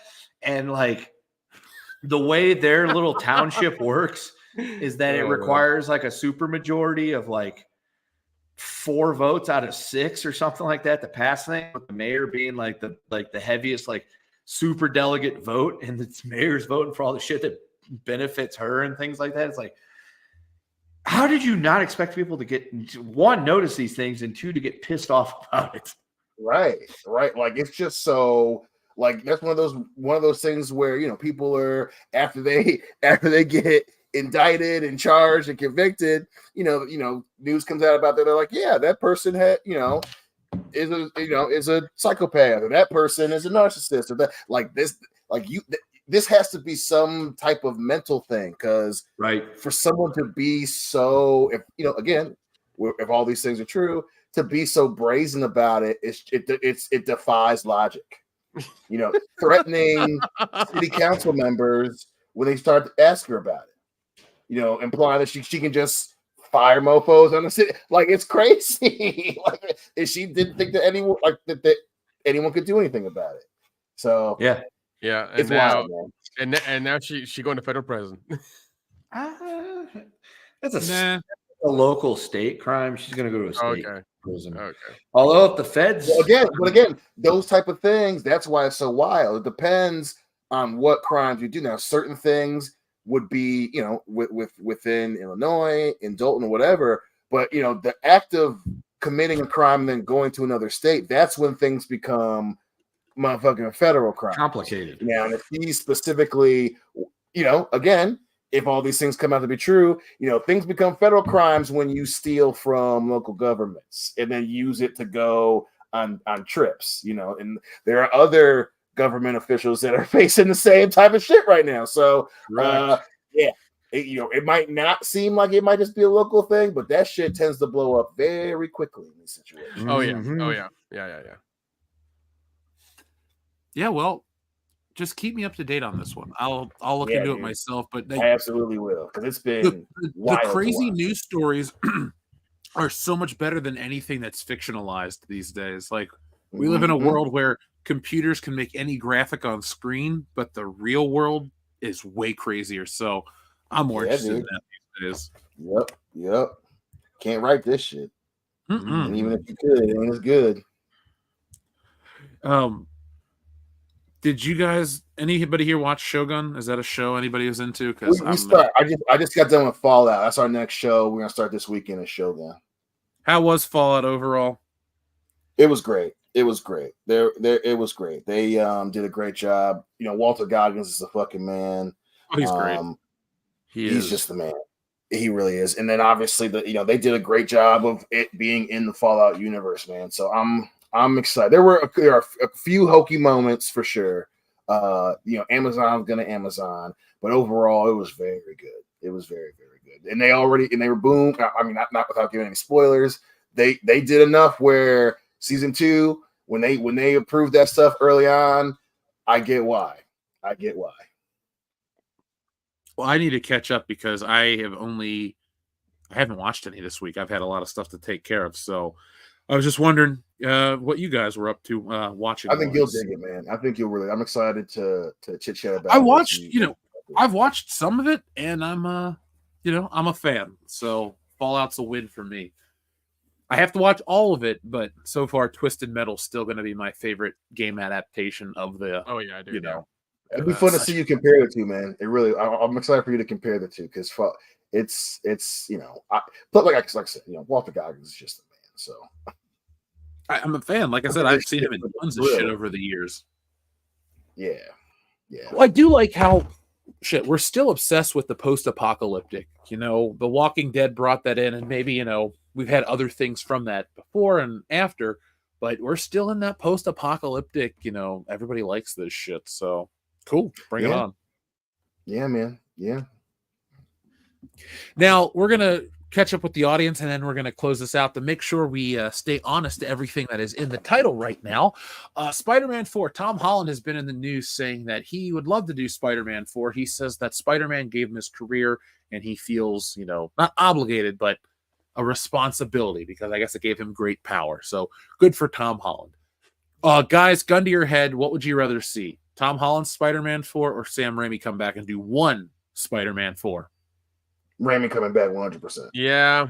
I'm tired. Tom Holland sounds cool, but he was 1 for 3 in those movies. No Way Home. I like that movie a lot. It was nice to see Spider-Man get back to being Spider-Man. But gun to my head, I'm voting Raimi or blow my brains out. Yeah, give me Raimi. No, 100% Raimi. 100% Raimi.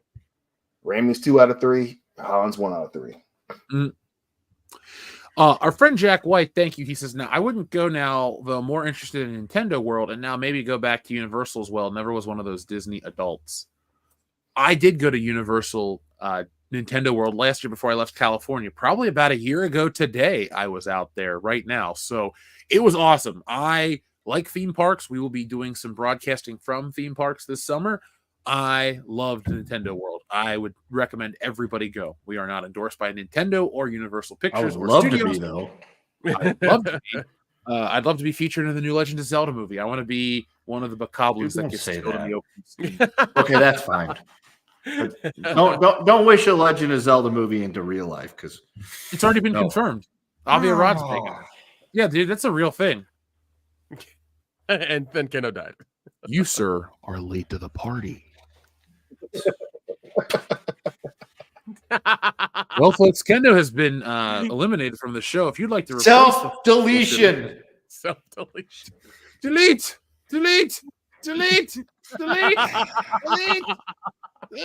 He ruined my day. I didn't know that. Oh my God.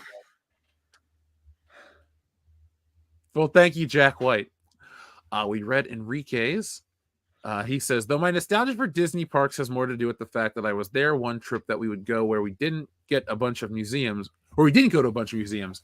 And sorry, as I was a dyslexic kid who hated school. Well, that makes sense. I mean, you're going on a vacation, you want to be able to enjoy yourself. So I understand where you're coming from. I went to Disney twice, so. Yeah, I've been a few times. It was like our entire family trip would go down there, a couple times. But that was it. We did do Florida, but we did Universal after a while, so we didn't do Disney anymore. I just like to go to Florida for Florida now. Yeah, I'm with you on that. I'm with you on that. That's fair. Yeah, Miami. Bienvenido a Miami. Yep. Thank you. But Jack, what was your favorite thing you did at the Disney park? I remember going to Pizza Planet and playing the claw machine and eating a really expensive tiny pizza and then going on Star Tours. And that was awesome because you rode the trench run from the original Star Wars. Essentially, it was the trench run, and it was bitchin'. It was done with the same style special effects, too, that looked just like the movie. Jack also says, and therefore anything that reminded me of being in school, so museums and monuments were on the list of things to avoid growing up as a result. That makes sense. Oh, wow. I know it sounds nerdy for me to say it, but I do like going to museums, like art museums. We went in Philadelphia, Dion, did we not? We did. We Oh, totally did. I got to Fun get as the hell. footage off the phone, folks, but I got us walking the Rocky Stairs, going into the art museum, making a day out of it. We had our cheesesteaks. We did everything we wanted to at WrestleMania. We also froze to death. Dion, how do you feel that we might be going to Las Vegas for WrestleMania? Isn't that just exciting to you? It is very exciting. Listen, we were saying that in Philly that damn it, there's a reason why they haven't announced it. I know the rumor was Minneapolis, but hey, the WWE been itching to get to Vegas, and a bunch of wrestling fans in Vegas for WrestleMania. Shit. Listen, Vegas gets cold too. Yes, it does. I was there for CES in January. It was fucking freezing. It was not cool. Well, we'll be there in May for WrestleMania. Yeah. Yeah, it was the most weird. It was the first time I'd ever experienced that. I got off the plane and I was like just cold. I'm like, what the fuck's going on? It's terrible. Welcome to the West. That shit happened a lot. Yeah, it's one thing about the desert, man. Once that sun goes down or clouds come over. So, guys, It if drops like 20 degrees. if it goes to Vegas, we all need to meet up there. Well, Okay. obviously. Joseph Bianowicz says, "Here you go, slap that beef." Oh, and any Buffalo Jeff ranch sauce with that. We can make that happen. Buffalo Jeff ranch sauce. Why is the sauce extra thick? I don't know why. Well, the thing is, number one, with a well-cooked piece of beef, you don't need any sauce with it. Of beef. See, no, I'm gonna keep talking. When he does that voice, Dion, I'm gonna keep talking to protect you. Good. Thank you. Just Dion, hello. Oh my God. Controls everything. Everything. He fucking hucklebucked me. I couldn't do anything about that. That was hilarious. That was hilarious. Candace trying to help out, and Jeff's like, I can't. I was running interference for him, and I got completely fucking bent over on that one. Nothing I can do. I'm sorry, Kendo, but I have the power. He is the super bear of WCBS. Did you just call me the super shredder of WCBS? Dude, that's awesome. I know. I was about to tell you thank you. Oh my God. Taylor Swift, greater than Disney, Star Wars, and MCU, sends in a super chat with no message, but we appreciate it just the same. Thank you very much, Taylor Swift, greater than Disney, Star Wars, and MCU. Jack White says, and I brought up that Rush quote because it seemed very pertinent to the subject of Kathleen Kennedy and other man-hating women. Never listened to the show myself. Dude, after my documentary I listened to the other day about him, I was like, oh man, I forgot all of this shit. Like, I remember like hearing this in the Sphere growing up. Yeah. We definitely in the 90s were always worried that something was about to happen. Like there was a countdown to something like Y2K or aliens or some kind of uprising. Like, but it was like, I don't know. Everyone was just accepting like, that's not going to happen. He mentions Rush quotes. And I mean, you can quote many Rush songs. I mean, Limelight's a good song. Yeah, dude, look, I used to hate Rush, but then like, I don't know, they grew on me, and I've been to a couple of their concerts. None anymore because they retired and the drummer died, which is a shame. Neil Peart, that fucking solo, fucking 12 minutes on the drums. That was great. But yeah, dude, fucking big ups to you, man. Rush is awesome. Yeah. R.I.P. Neil. Mm-hmm. Jack White also sends in a very generous super chat that says, and because the women who hate the men from what I have seen are generally not very attractive, and Dion, those series I have recommended for you are by no means the worst of what I have watched. That I believe. Now I want to say do your worst, but I don't. No, don't do that, Jeff. There's the internet. Don't do that. Yeah, you don't want to do that. We have a limit. No smut. What? That's not our limit. For anime, it is. Oh, yeah, okay. I'm not reviewing hentai or any of that crap. I thought you were talking about regular smut. I'm like, no, dude, that's all we're about is regular smut. No.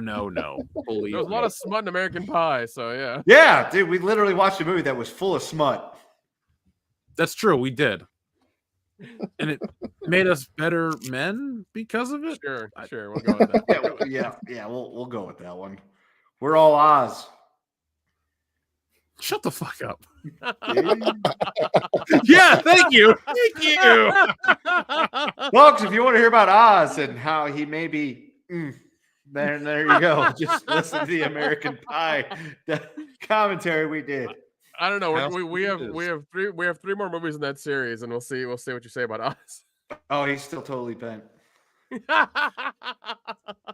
Well, the one thing, folks, that you'll enjoy is we've been sticking with our anniversary retrospectives on the channel. So we've given you Euro Trip, The Crow, American Pie. We're going to give you The Matrix. We're going to give you all kinds of big ones to hit. 99 is the greatest year on film, and we're definitely going to celebrate a lot of 25th anniversaries this year as well. So patreon.com is your best place to hear bonus content to help the channel grow, because this platform likes to, prod us, but that's okay. We're here for you guys. So help keep entertainment independent. Support WCBS over on Patreon, patreon.com/worldclassbs. $1 a month helps. Declare 1999 the greatest year ever. Yeah. Like if I had to go back and how at the end of Captain America or the Avengers Endgame, we see how Cap goes back to Peggy Carter in the 40s. Like that makes sense. But yeah. I would write a story where the guy just goes back to 1999 and he's like, I'm home. And it just doesn't matter. That's the best year on record. I'm sold, dude. 1999 personally was a great year. Like I got my driver's license. I got my finger stinky. It was a good time. I was a little young for that then, but Yeah, same. See, that's why you should have known me back then. I'm like, dude, Jeff, I've got the power. I'd be like, who are you, strange teenager? I want to go back to playing GoldenEye and Zelda. Which I want to do as well, but I'm going to tell you about some cool shit in the meantime. That's fine. I'll still beat you on Facility. And you probably will, but last time I checked. Well, just bring it, son. Anyway. Jack White says, just look up the series Queen's Blade. All right, let me take a screenshot of that, Jack. I want to see Dion's face when we look up some of these. He's just going to scream out. What the? Oh, jeez. This is in the chat.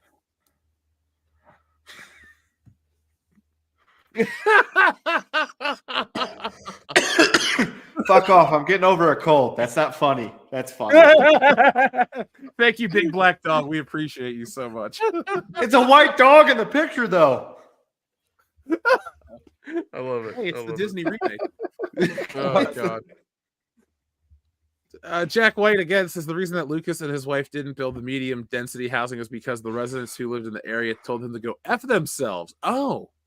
What the Maybe they're still mad over the prequels. I'm still hung up on the remake. George, we're not going to accept your charity. You gave us Jar Jar Binks. I'd rather die. Oh, my God. Dude, Thanks, George. They're making a high-end Japanese Jar Jar Binks action figure, Dion. Yeah. Oh man, just what I need.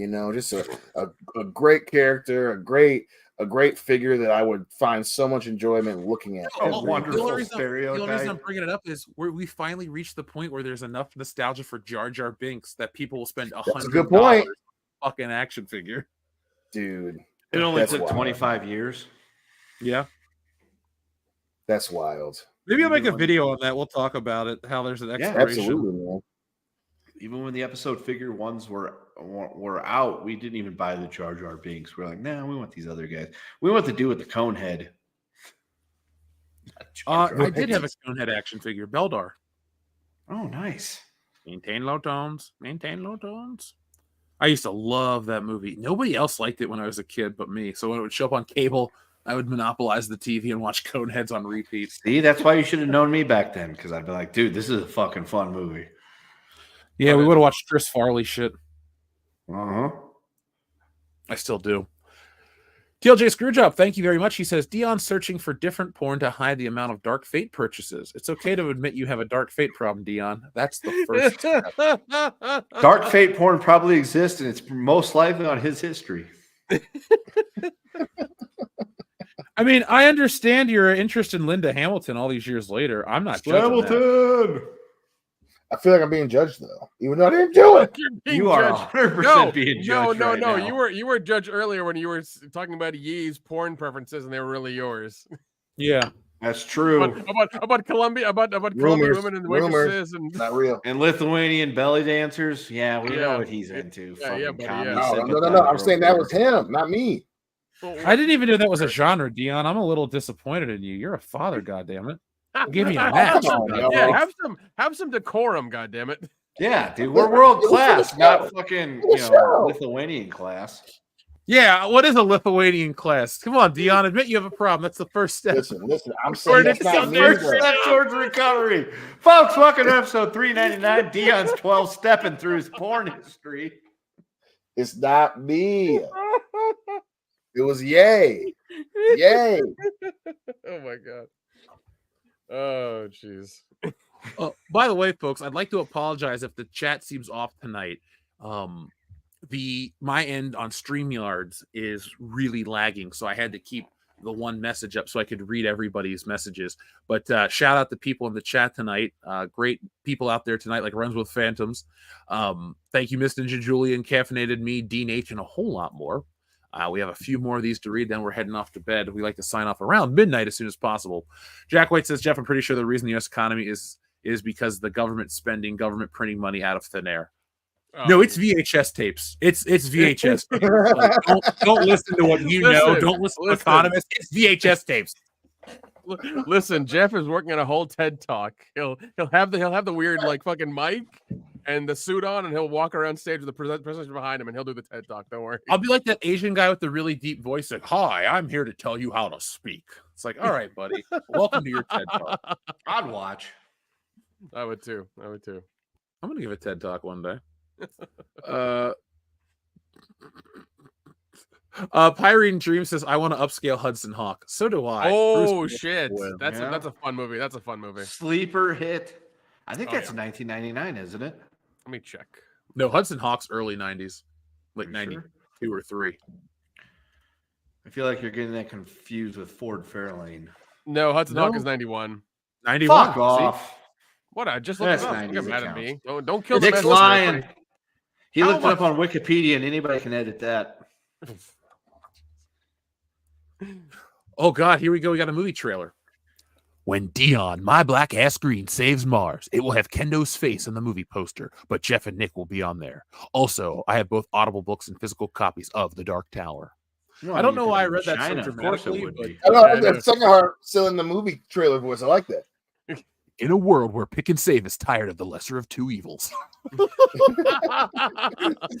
else is in the chat we can have some fun with? In a world where Pyrene Dream says that Tik Tok was more effective than Promise. If you know, you know.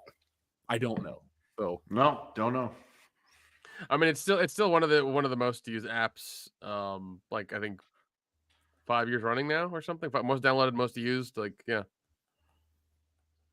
it's terrible. In a world where I just finished binging Band of Brothers, drinking my orange soda, and about to jump into Helldivers while listening to my favorite boys on the day off, life is good.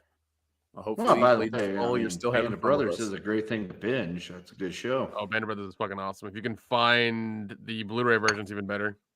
Yeah, it's good. Very good. The book's good too. Jack White, thank you very much for all your generosity on each and every show. We appreciate you. He says, with this bill that bans TikTok, even though I don't like TikTok and have never used it myself, when the Uniparty puts something like this, there is always something else that is to F us here in the U.S. We'll find out. Yeah. I mean, it's going to F a bunch of kids that are obsessed with TikTok, which that's fine. It's going to be fun to watch, man. I cannot We wait are to agents go of in chaos, folks. Even though we're not on Mad. Oh, was it Get Smart? Didn't he fight chaos? Yeah, that's what it was. Smart. Okay. Yeah. Yeah, Jack, we're gonna follow this because we've actually followed the TikTok bill banning. Like, haven't we talked about this the entire time? Actually, like I'd bring it up every time it pops up in the news. We're like, hey, oh yeah, TikTok. yeah. We're on the front lines of the TikTok war. And the Alec Baldwin stuff. Bang bang. Did you see that video of him in a coffee shop where people were fucking with him? No, Yeah. I did not. Oh yeah, because he slapped some phone out of some lady's hand. Yeah, I saw that. Yeah, I heard about that. Why didn't you send this video to me since I'm local to the incident? Well, no, it didn't happen there. It From happened. insane. It doesn't matter that all this.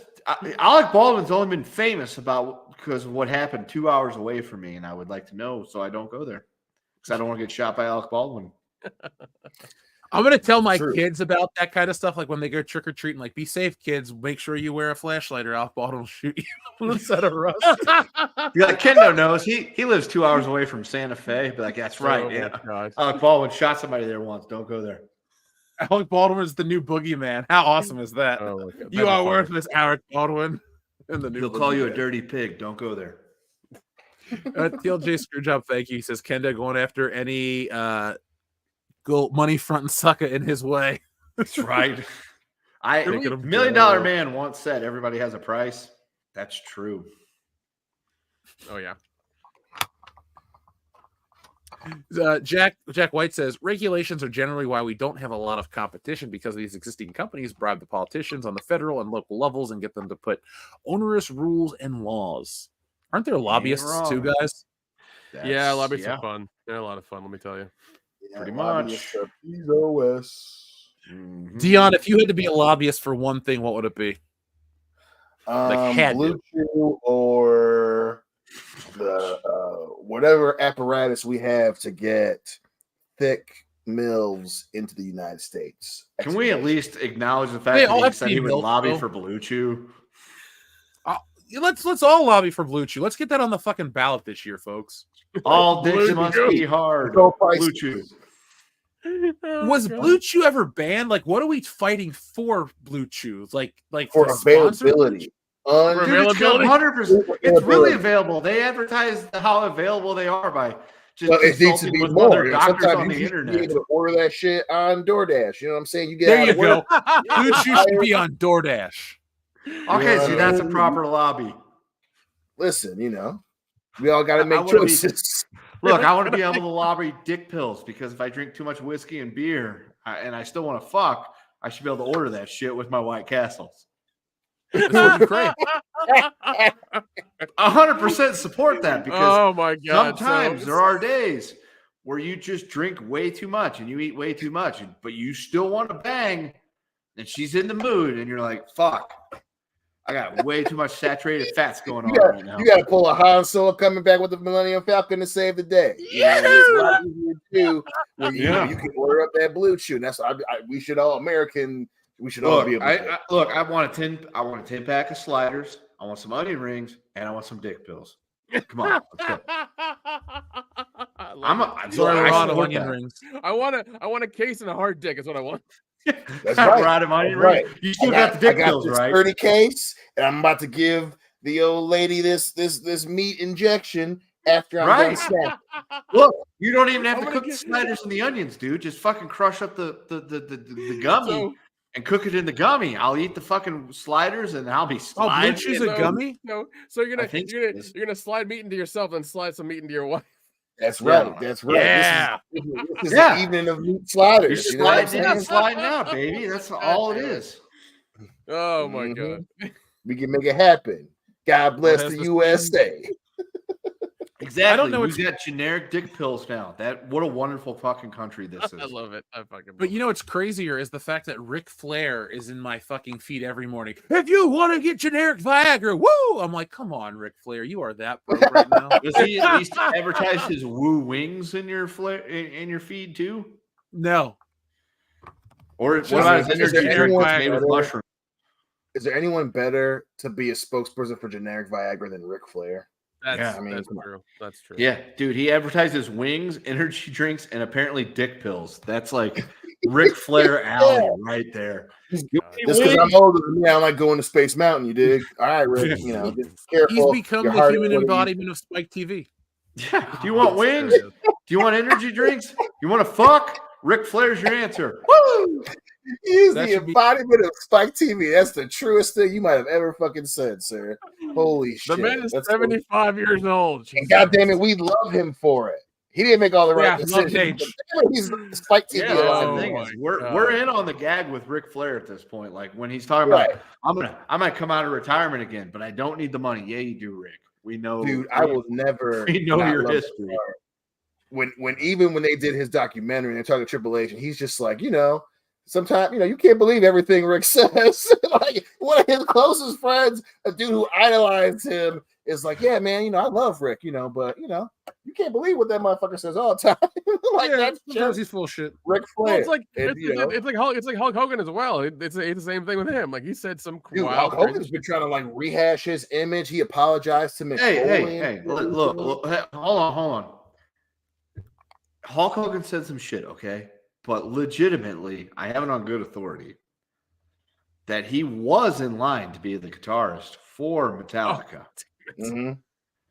But they didn't get a hold of him because he was out that day taking his kids to school, and that's why he couldn't answer the phone to get the Foreman grill and play guitar for Metallica. Look, are you sure he wasn't busy slamming Andre the Giant when the call from Metallica came? He did that. Part of the problem is he did that. The Giant, and then 3 days later he died. Yeah. Oh yeah.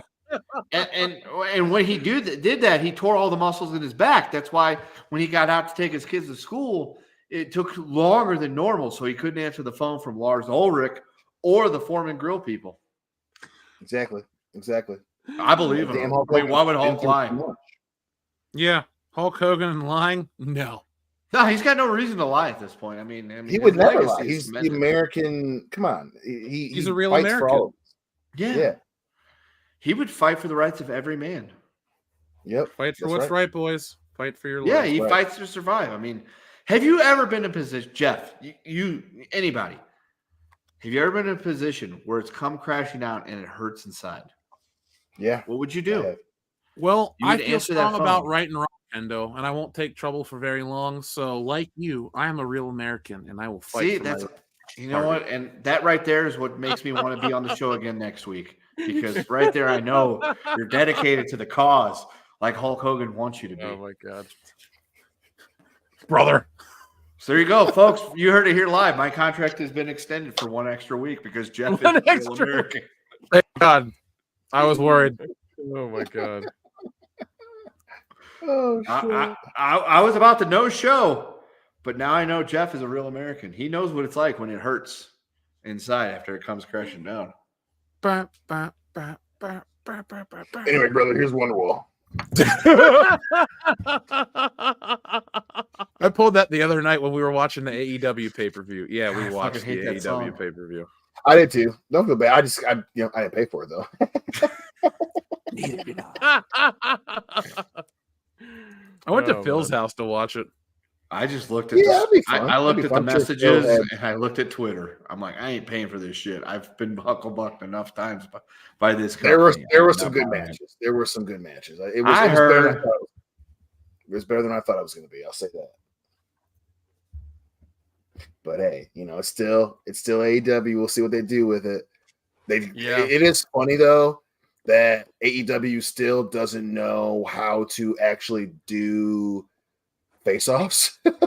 Like nobody did anything cool. They just had them looking at each other for multiple programs. It's just like, God damn it, Jeff. Yeah. Like I got a green screen shirt on. Sorry.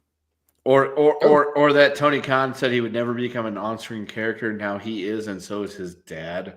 Didn't he just get beat up on TV? Yes, yes, he did. He came out and Jungle Jackoff fucking hit him in the stomach, and he took the biggest bump I've ever seen anyone that's ever been punched in the stomach take. And he got what is now called the Tony Khan drivered. Although I will say this, during the draft, he was wearing a neck brace to sell that. So props to Tony Khan on one thing ever, that he was wearing a neck brace to sell the beatdown he received last night from the Bucks. I respect that. I do too. I mean, that's commitment to the gimmick. You're like, I got the shit beat out of me last night and I got fucking pile drivered, but I'm wearing a fucking neck brace while my dad is making draft picks. That's America, man.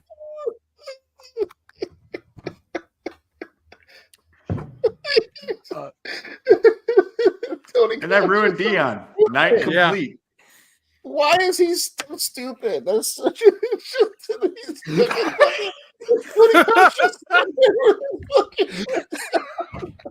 I was not expecting that, but thank you. That's just so funny because I literally, we're doing the show. And I'm just like, that stupid motherfucker is sitting there with a neck brace on, right? Like I had that thought. You're just like, and he's Kayfabe fucking ain't sitting there dead. with a brace on. Yeah, he's keeping kayfabe alive by wearing the neck brace. Oh, but fuck. the fact So that Dion funny. called him stupid just made my entire fucking year. Oh god. But yeah, it's kayfabe, so we'll give him that. Jack White, thank you very much for all your super chats this evening. He says, which makes it impossible for a good chunk of the population to start up their own companies to compete against them through differential enforcement of these existing laws. Get him, Jack. Yeah. Well, I wish everybody the best of luck. That's why I always promote independent stuff and tell people that they should be checking out that stuff too, because that's where the best ideas come from, folks. Competition breeds creativity. Yeah.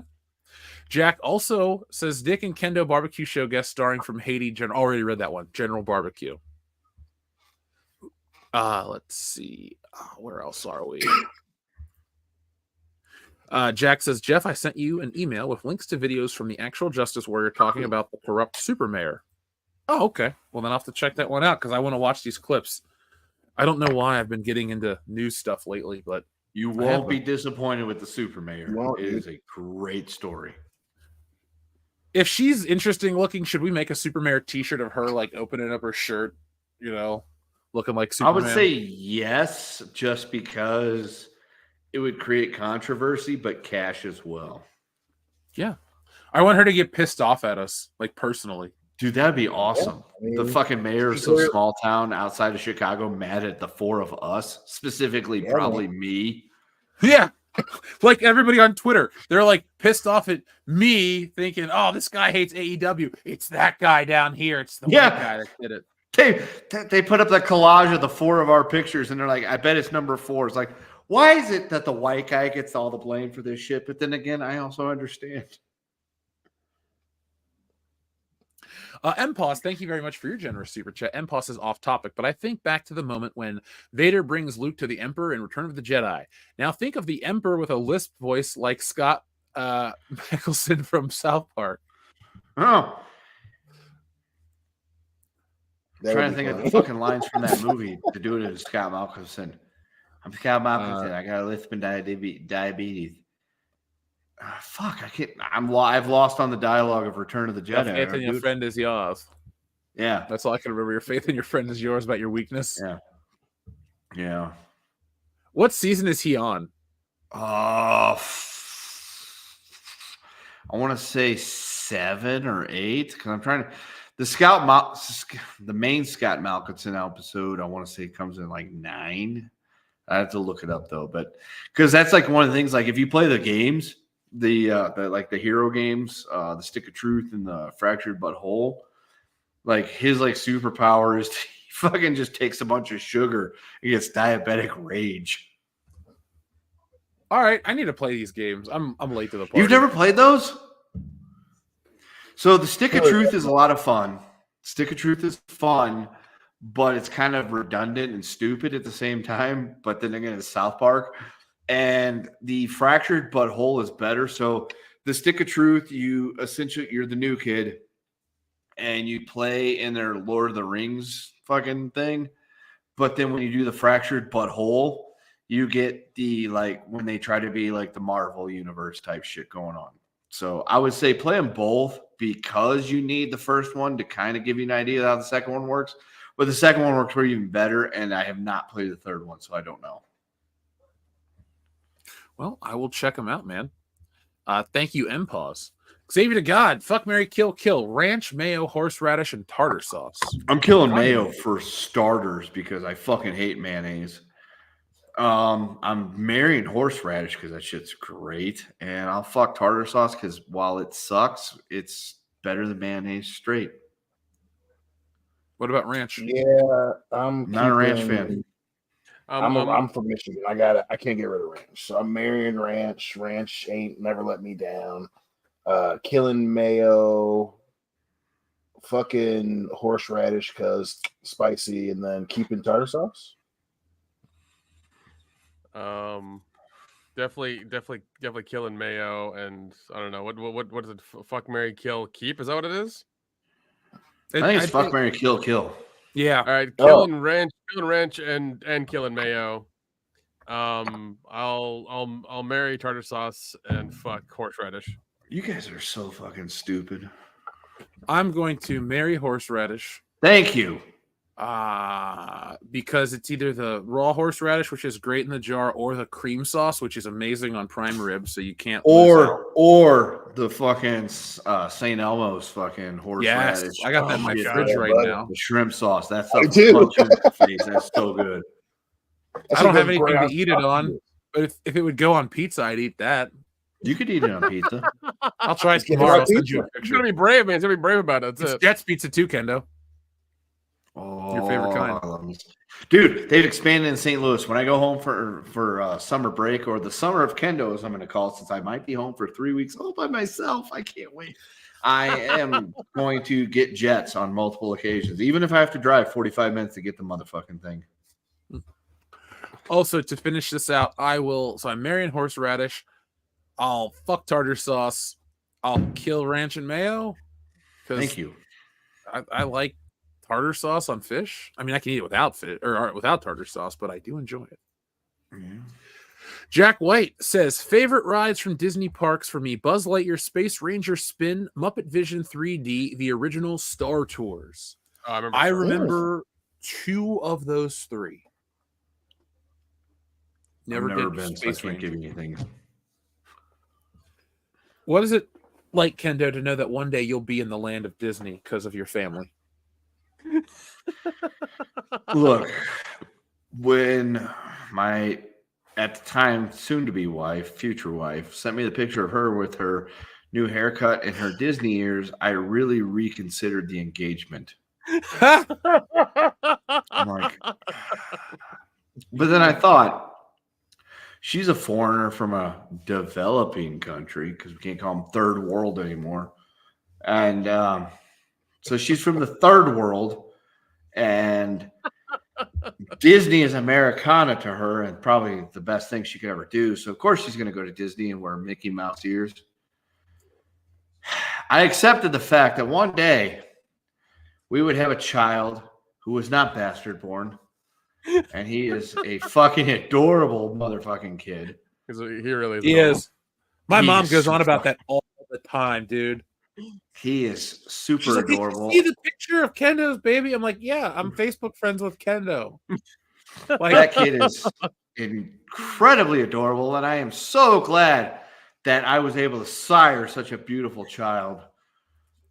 But I've also accepted the fact that one day I'm going to have to go to Disney, and I don't want to, but I'm going to have to make her and hopefully him not being aware of where he's at happy. Oh, goddamn, he's a handsome kid.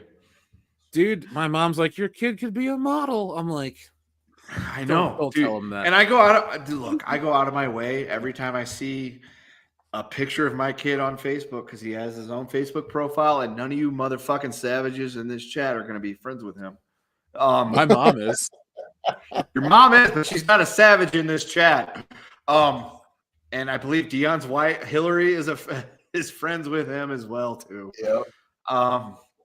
But every time she comments, I make sure to like that post. I'm like, Mrs. Hicks, you are a wonderful It's so person. weird when you think about it too. It's like, we're friends with your kid.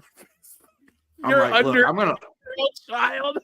he's gonna be 2 in just 4 days, 4 short days, and that fucking kid is gonna be 2 already. He's already into he loves trains. He's a fan of Bluey. He doesn't understand the jokes. I will say this as an adult. Bluey's not bad for adults. When you get stuck watching it, there are some jokes that really hit with kids. It reminds me, in a bad example, of Beavis and Butthead, where I would watch it as a 7 or 8 year old and not get all the jokes, but my dad would.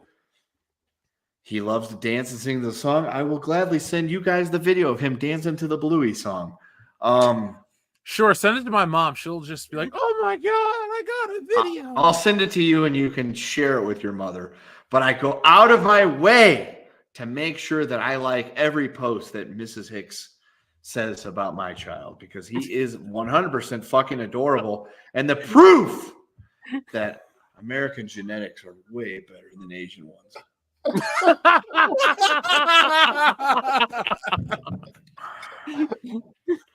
Kendo is a proud father. I love my kid. He is the best. And proof that we are superior to the Asians. Jesus. I'd like to thank our listener, Barb Rogers, Mrs. Solar Terror, for joining the WCBS membership program. Thank you, Barb. We hope you enjoy the video that's coming this week to the channel. Nick and I have a long-form conversation about 2 movies we've seen this week. The Ministry of Ungentlemanly Warfare and Late Night with the Devil. So that'll be a nice hour-long episode for you guys. We keep telling you how much we appreciate you, so we want to give you more bonus content as we continue to grow and take WCBS, because we want the gold, okay? The gold, sucker. And I have to watch myself because I will cut the whole promo and get myself canceled off YouTube. So I'm not saying that shit. We don't want that. No. Nobody does. Xavier to God wants to know, though, what is our favorite rock catchphrase? Mine's easy. Matter. It doesn't matter. That's my favorite one. That's the best one. When he would say "shut your mouth," that was my favorite. Yeah, it doesn't matter. My favorite. Yeah, it just hits. It's so usable. So many great moments. Well, Bob, it doesn't matter. Dude, whenever Dion's around us, he always uses it doesn't matter all the time. We're doing Yeah, I love saying that shit.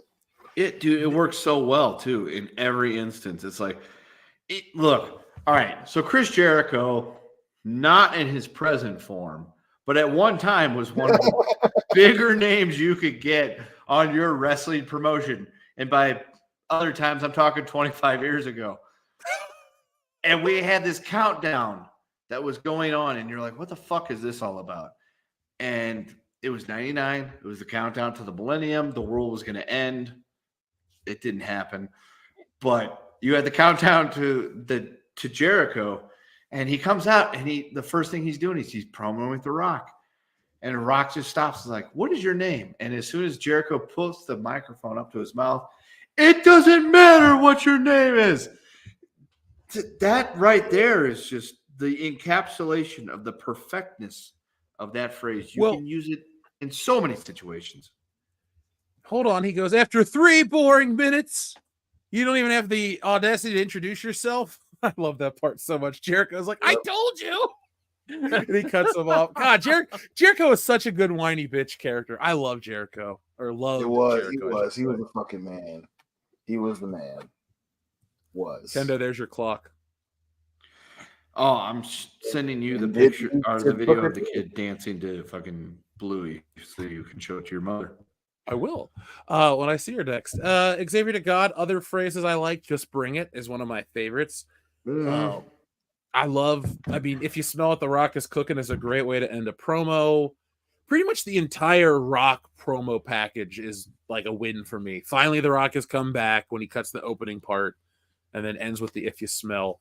And I like specific ones too, like when he's with Kevin Kelly. Stick it in, Hermie. That's a great one. Or he puts the fucking raisin on his tooth and he's like, yes, Kevin Kelly, even you could be Chris Benoit. That's a good one. So many great Rock moments, Xavier to God. Dion, isn't it nice that we were at a great Rock moment where we watched The Rock lay the smackdown on Cody Rhodes' candy ass?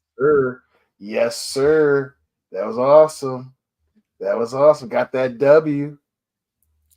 Folks, if you want to see me at WrestleMania dressed like The Rock, follow me on Instagram. Dion and I are... Dude, it's funny, though. I'll post pictures of Wokebusters, get, specific likes. I get like 5 times the likes on a random-ass picture of me in that goofy-ass shirt. So I guess I need to promote Wokebusters in that goofy-ass shirt. There you go. Oh, yeah. Maybe I'll do a stream in that shirt next week. Do it, man. Do it. I will. Do it.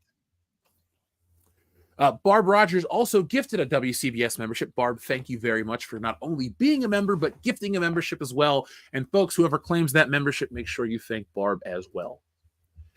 Xavier to God says, who did the best or your favorite It Doesn't Matter to The Rock? Mine is Kane. Mick Foley. Ooh. Because because he screams out, "It doesn't matter what your name is," and then he rolls out of the ring and he goes, "Foley, Yeah, Foley." Foley. Yeah, That's a pretty that good was one. good. I think That's a Stone good Cold one. did that to The Rock, didn't he? I don't think Probably Stone has it. Cold I ever don't got him remember with off this. the top. No, I don't think he did. Okay. Triple H could have done the best one if they would have worked that angle a little bit more after the last WrestleMania. Yep. Xavier to God, I will tell you too. I think the best delivery of the "It Doesn't Matter" is when he meets the Dudley Boys. You should know by now that we're the it doesn't matter. And he punches him right in the face. I love how much shit Bubba Ray caught off the IWC because of his appearance at WrestleMania. We're like, what the fuck are you doing? It's like, dude, he's part of the WWE Hall of Fame. He's well known. Why wouldn't you expect him to be part of anything to do with WrestleMania 40, let alone what was going to be the most chaotic match on the card? Are you really that dense? And then I remember it's internet wrestling fans. It's like, yes, they are that dense. Kendo, I feel like you got that Thor beer mug that just keeps refilling itself every I couple know, minutes. like just magically. Yeah.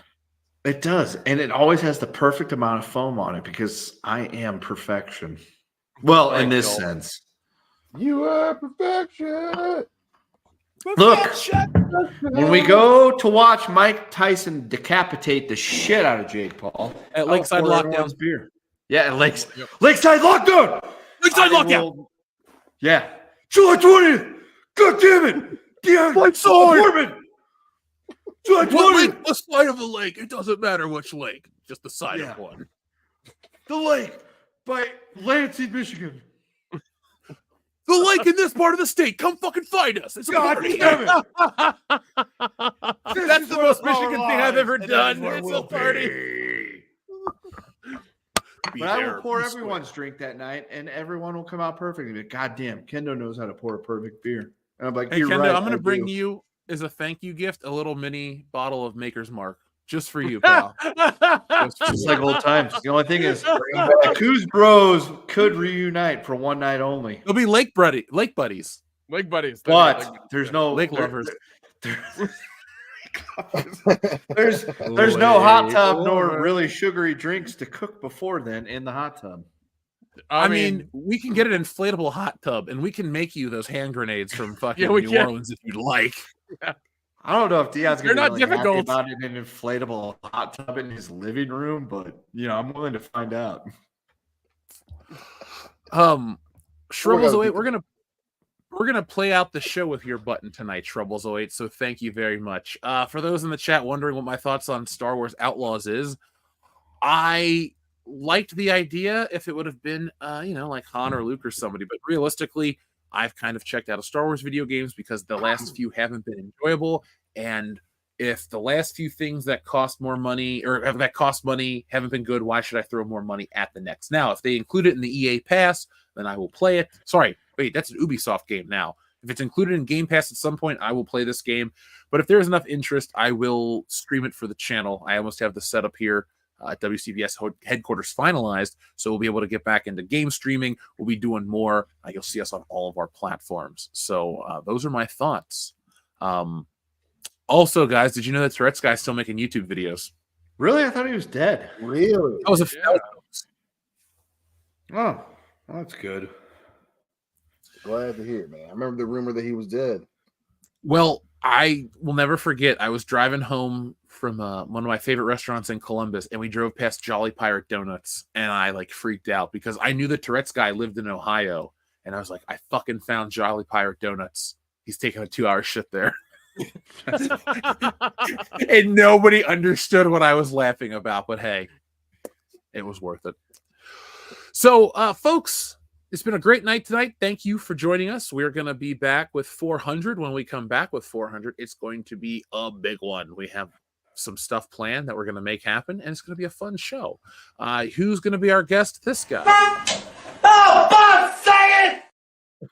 Yes, Bob Saget is joining us from That'd beyond. be awesome. I would love that. Actually, I'd love this guy. I did not hit her. It's not true. It's bullshit. I did not hit her. I did not. Oh, hi, Mark. Think he'd show up? Dude, if we could pull that, that would be awesome. Tommy was so We will for upset. episode He's not 500. doing Don't worry. anything. I don't think he's making another movie or whatever. I've met him once. He definitely is exactly how he is in that movie. Really? Fed up with this world? Sure. We'll go with that. So, folks, check out Wokebusters. We'll have all that information up on Kickstarter. You'll be able to back that book. It is a big 103-page epic. I got to show some of the pages tonight. So thank you to everybody who's excited for the book. I can't wait to bring it to you. It's the comic book event of 2024, 2025, 2026, and so on into the future. It's the story of outrage, except in this world, outrage turns people into literal monsters, and it's up to the Wokebusters to stop said outrage. So if you like to laugh, if you like to look at pretty colors and pretty pictures and think a little bit, well, then Wokebusters is the comic book for you. It's a big, sprawling epic, and it'll be ready. It's ready now. It'll just be finalized and printed and shipped to you right after the campaign. So, folks, from all of us here at WCBS, thank you for watching. Be smart, be safe, be cool, but always be excellent to each other. .com. Who's that Pokemon? John Cena!